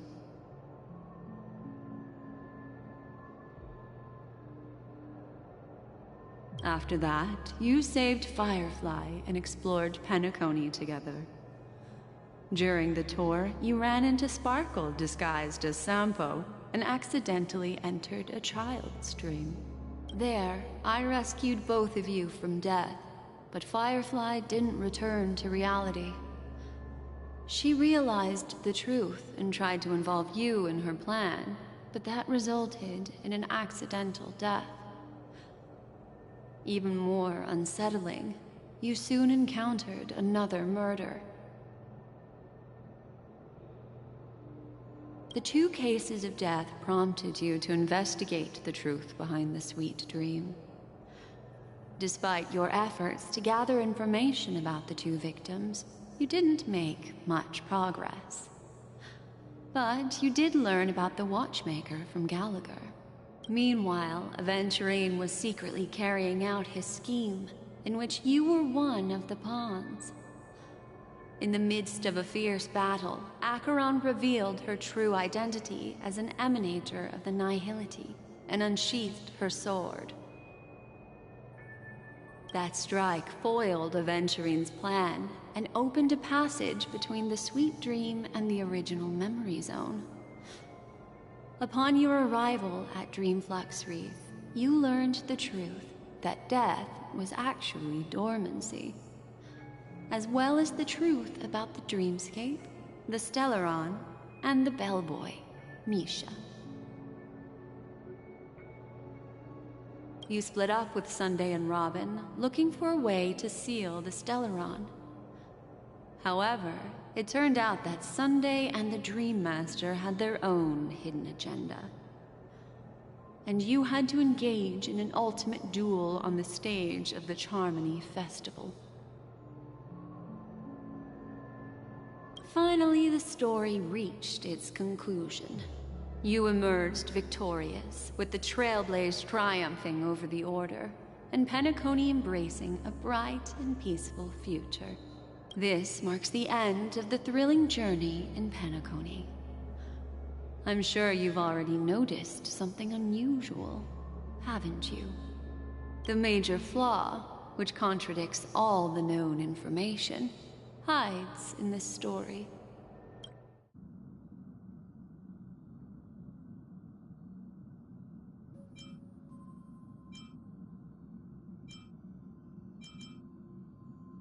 Sparkle. Yes, Sparkle. The most enigmatic and elusive character in the entire story. But, unfortunately, she was the first to uncover the truth, and she did purposefully attack you to create confusion. By the way, she left me a message to pass on to you. Always make sure you can distinguish reality from imagination.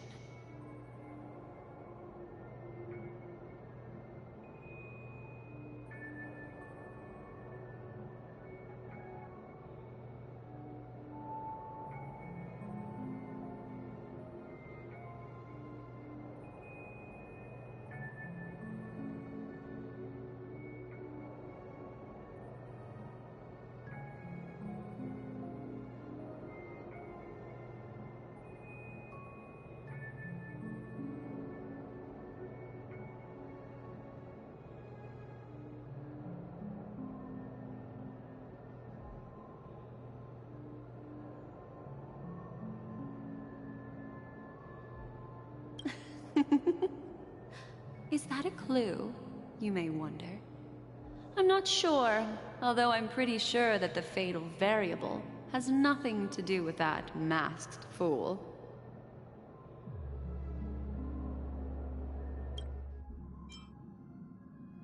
Well, although the fake deaths of those two ladies don't align with our initial assumptions, this fact itself doesn't contradict the information we have so far.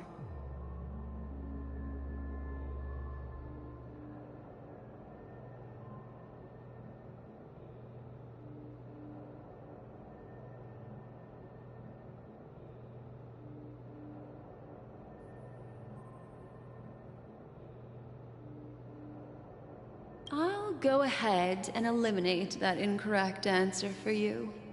So...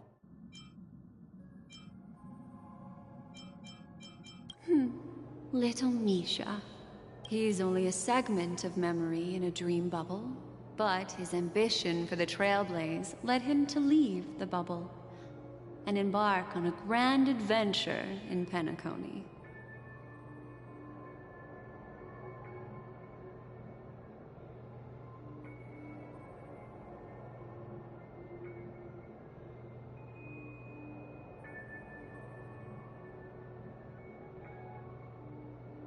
Well, Misha is a rather special Memory Zone meme, and he was granted power by the Trailblaze. There's still one thing that he shouldn't be able to do.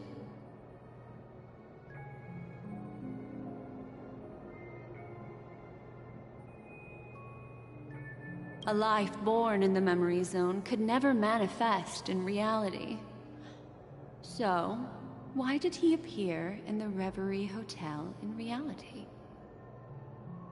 The answer is simple. He is the one fatal variable that contradicts all our known information. This means that you, who wholeheartedly believe in this are still trapped in the dreamscape at this very moment.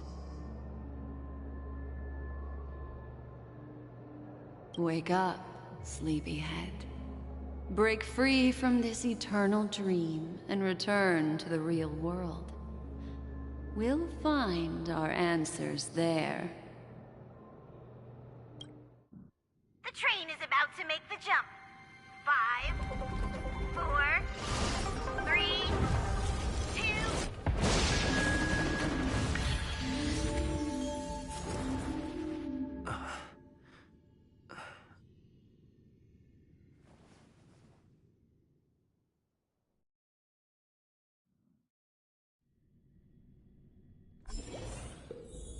This way, darling.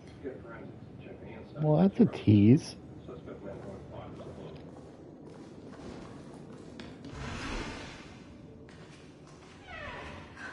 Not another one. Thank you so much, Black Swan. Finally, I can breathe a sigh of relief.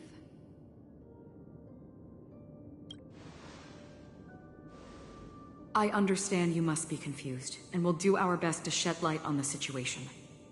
However, before that, it's essential to know that this place is the rift between dream and reality. A place reserved only for those who have awakened from Enna's dream. Do you remember Sunday's ambitious plan? He intended to harness the power of the Stellaron, the collective will of over 100,000 Oak family members, and the desires of everyone in Penacony to usurp the harmony and restore the order. Unfortunately, it didn't stop there. From the early days of our journey into Asdana, we were already affected by the Stellaron. That strange dreamscape where we met. Maybe it was a sign that your thoughts were beginning to drift away.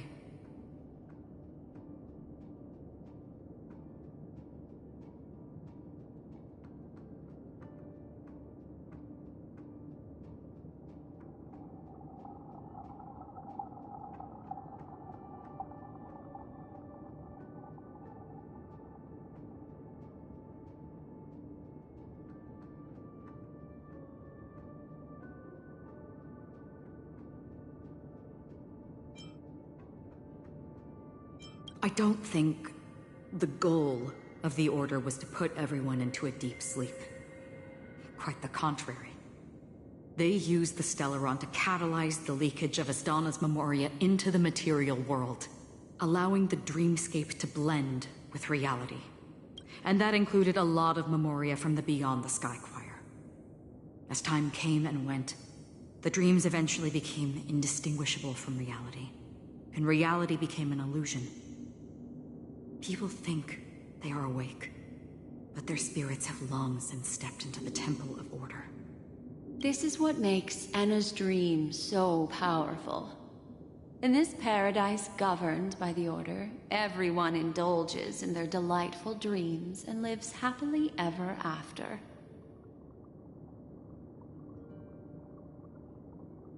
I believe what you experienced in the sweet dream, except for that flaw, was real.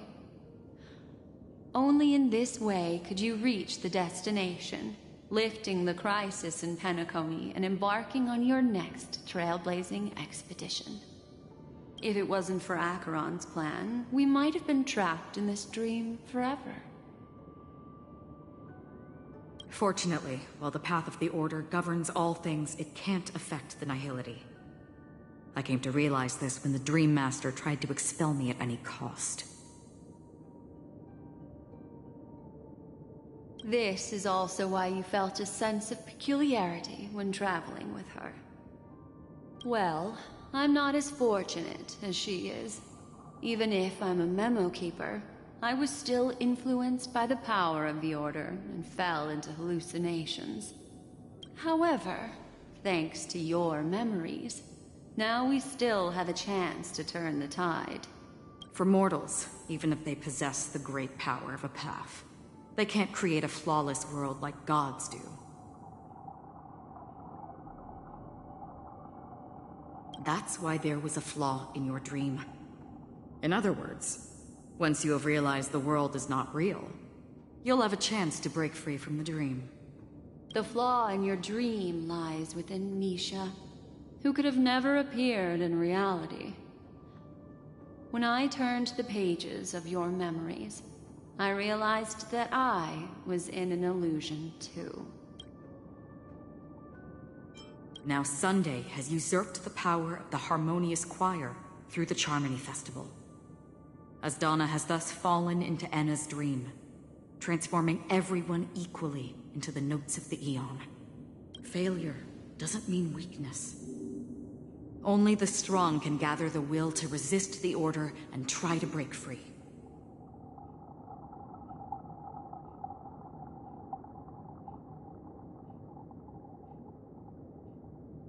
We still have a chance, though. To make it happen, please, Black Swan, guide us to those with a strong will.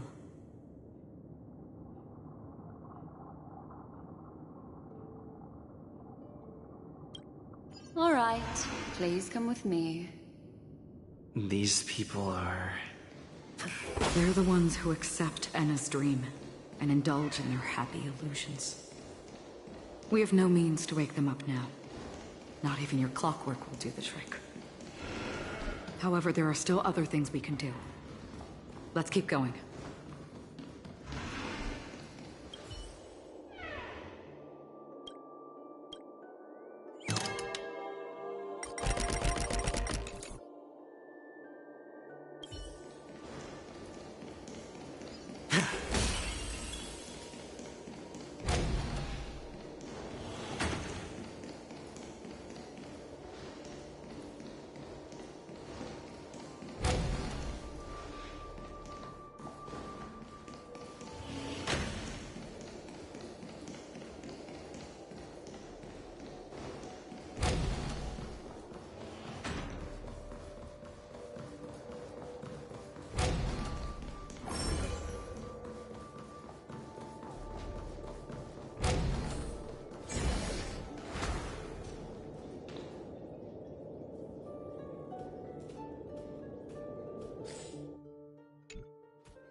Here we are.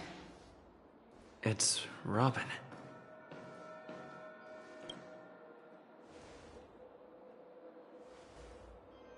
Finally, you've arrived.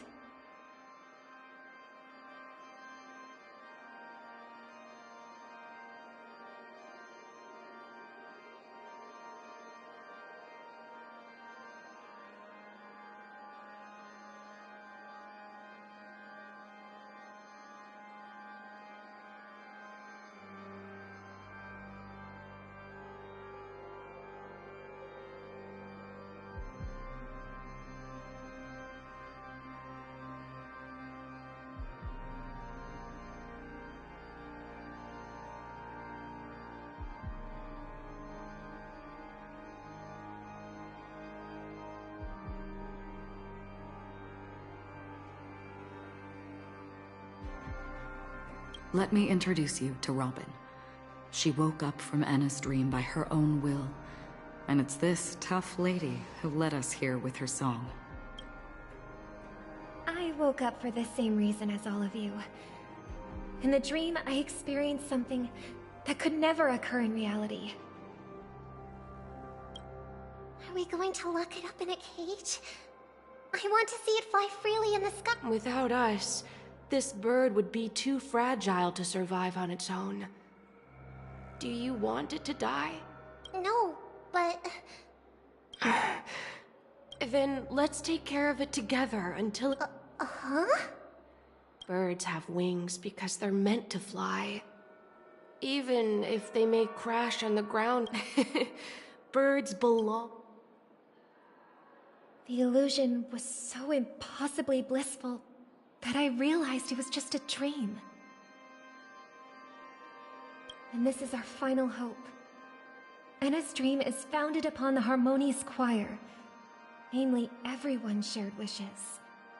It will only materialize once the aspirations of all beings in Penacony merge as one. At present, it has become impervious due to people's desire to remain slumbering within the dream. And in order to destroy it, we must make everyone in Penacony want to wake up. Now comes the tricky part. How do we do it?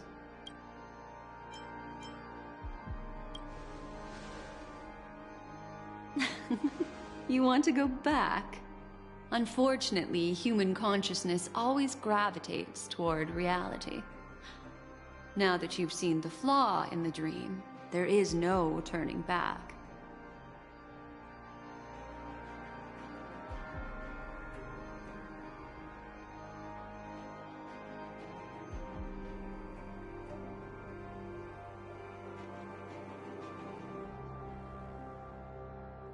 Humans yearning for sweet illusions borders on obsession, leading them to subconsciously resist the harsh reality.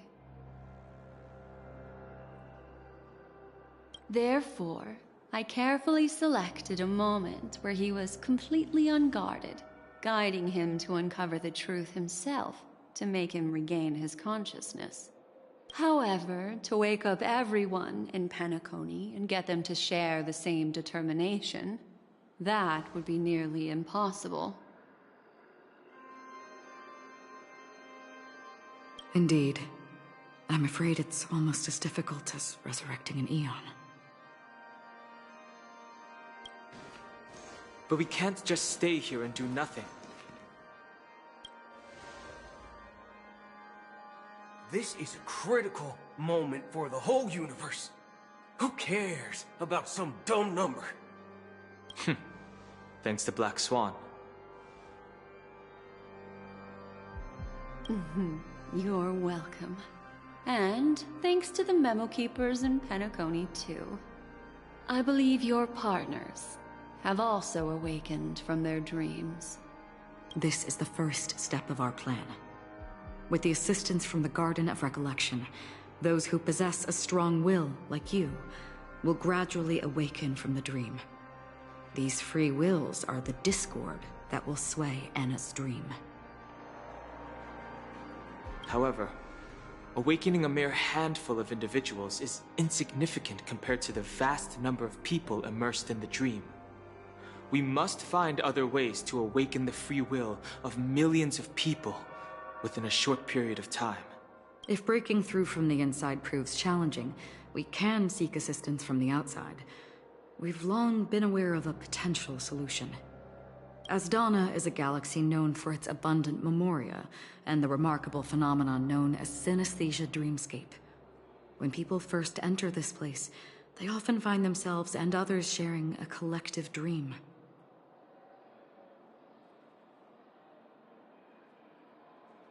At this very moment, there is only one dream encompassing the entire Asdana system. So, you mean, if we can attract a large number of outsiders to this system, their free will would intertwine with this dream and shake it to its core? However, those outsiders might also succumb to the dream and become the foundation of the Order instead. The real challenge is, how can we gather a huge number of people as determined as you within a short period of time? Looks like the Jade Abacus of Allying Oath will be the only solution. No. No need for that. Keep your once-in-a-lifetime treasure. We don't need to bother the Cienjo Alliance for such a tiny request. You want thousands of people with unwavering free will? That's easy. Just leave it to us Galaxy Rangers. You can gather Galaxy Rangers? Outsiders may see Galaxy Rangers as elusive and disconnected individuals, and actually, they're right. And that's why we have a tacit understanding among us. Do you know what it is, Acheron? It's the relic I returned to you. Exactly. Its owner must have told you that it's meaningless to anyone other than a Galaxy Ranger, and that it can only fulfill its purpose when returned to its rightful owner. Because it's a burial artifact, worthy only of a hero who has served the Galaxy Rangers with honor. When its light illuminates the universe, it means the fall of a hero, and in the direction it falls.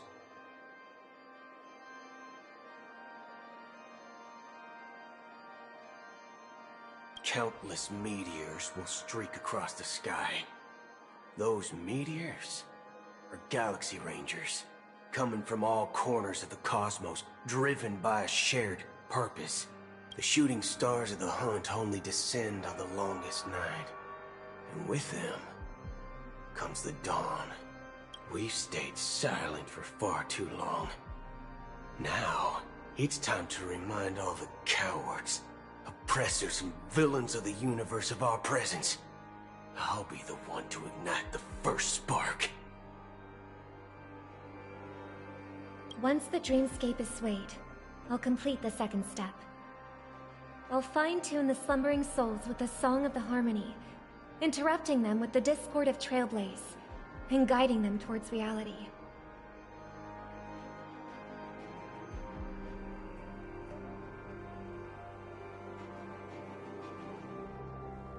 It's true that some people are born strong, and others are born weak. If the Trailblaze is the target of heroes, then the Harmony will guarantee that the strong help the weak. Only the people of Penacony themselves can be the saviors of their homeland.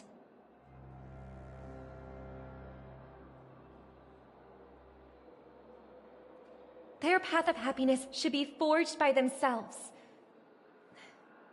While I may not be a nameless, I'm willing to instill courage in all those who need it.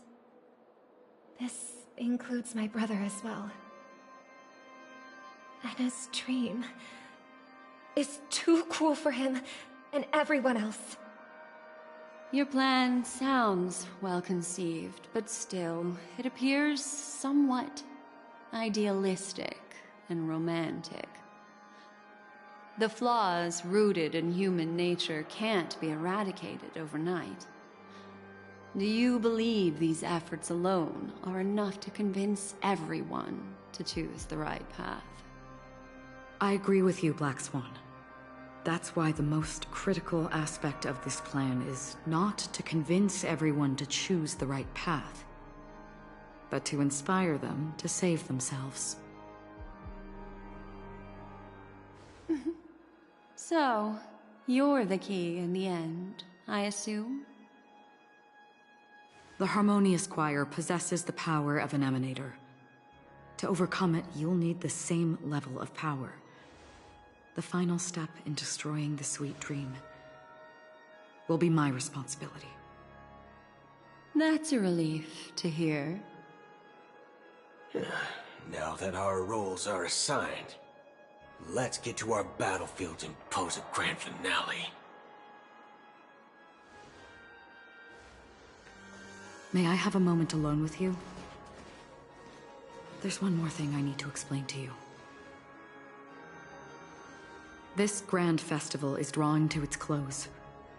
This is the starting point for the ultimate stage of our journey. Just as it marked the beginning of all the stories in Penacony.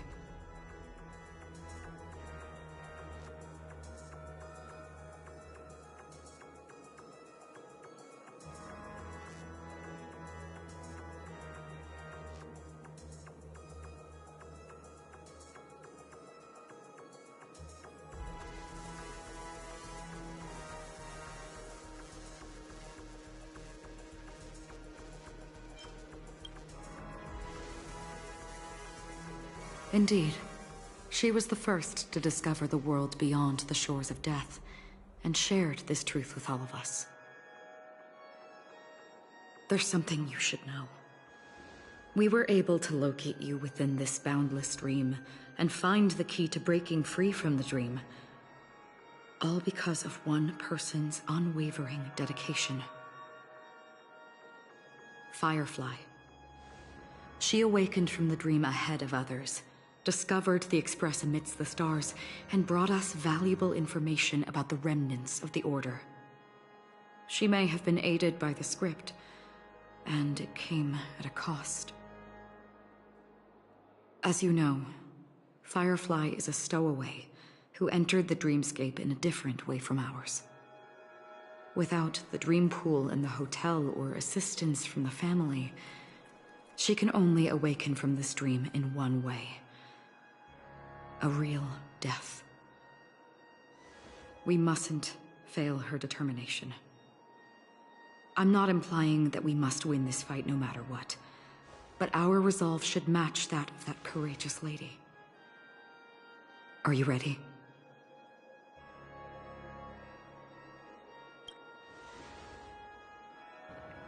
Let's do it. Very well. Now, please close your eyes.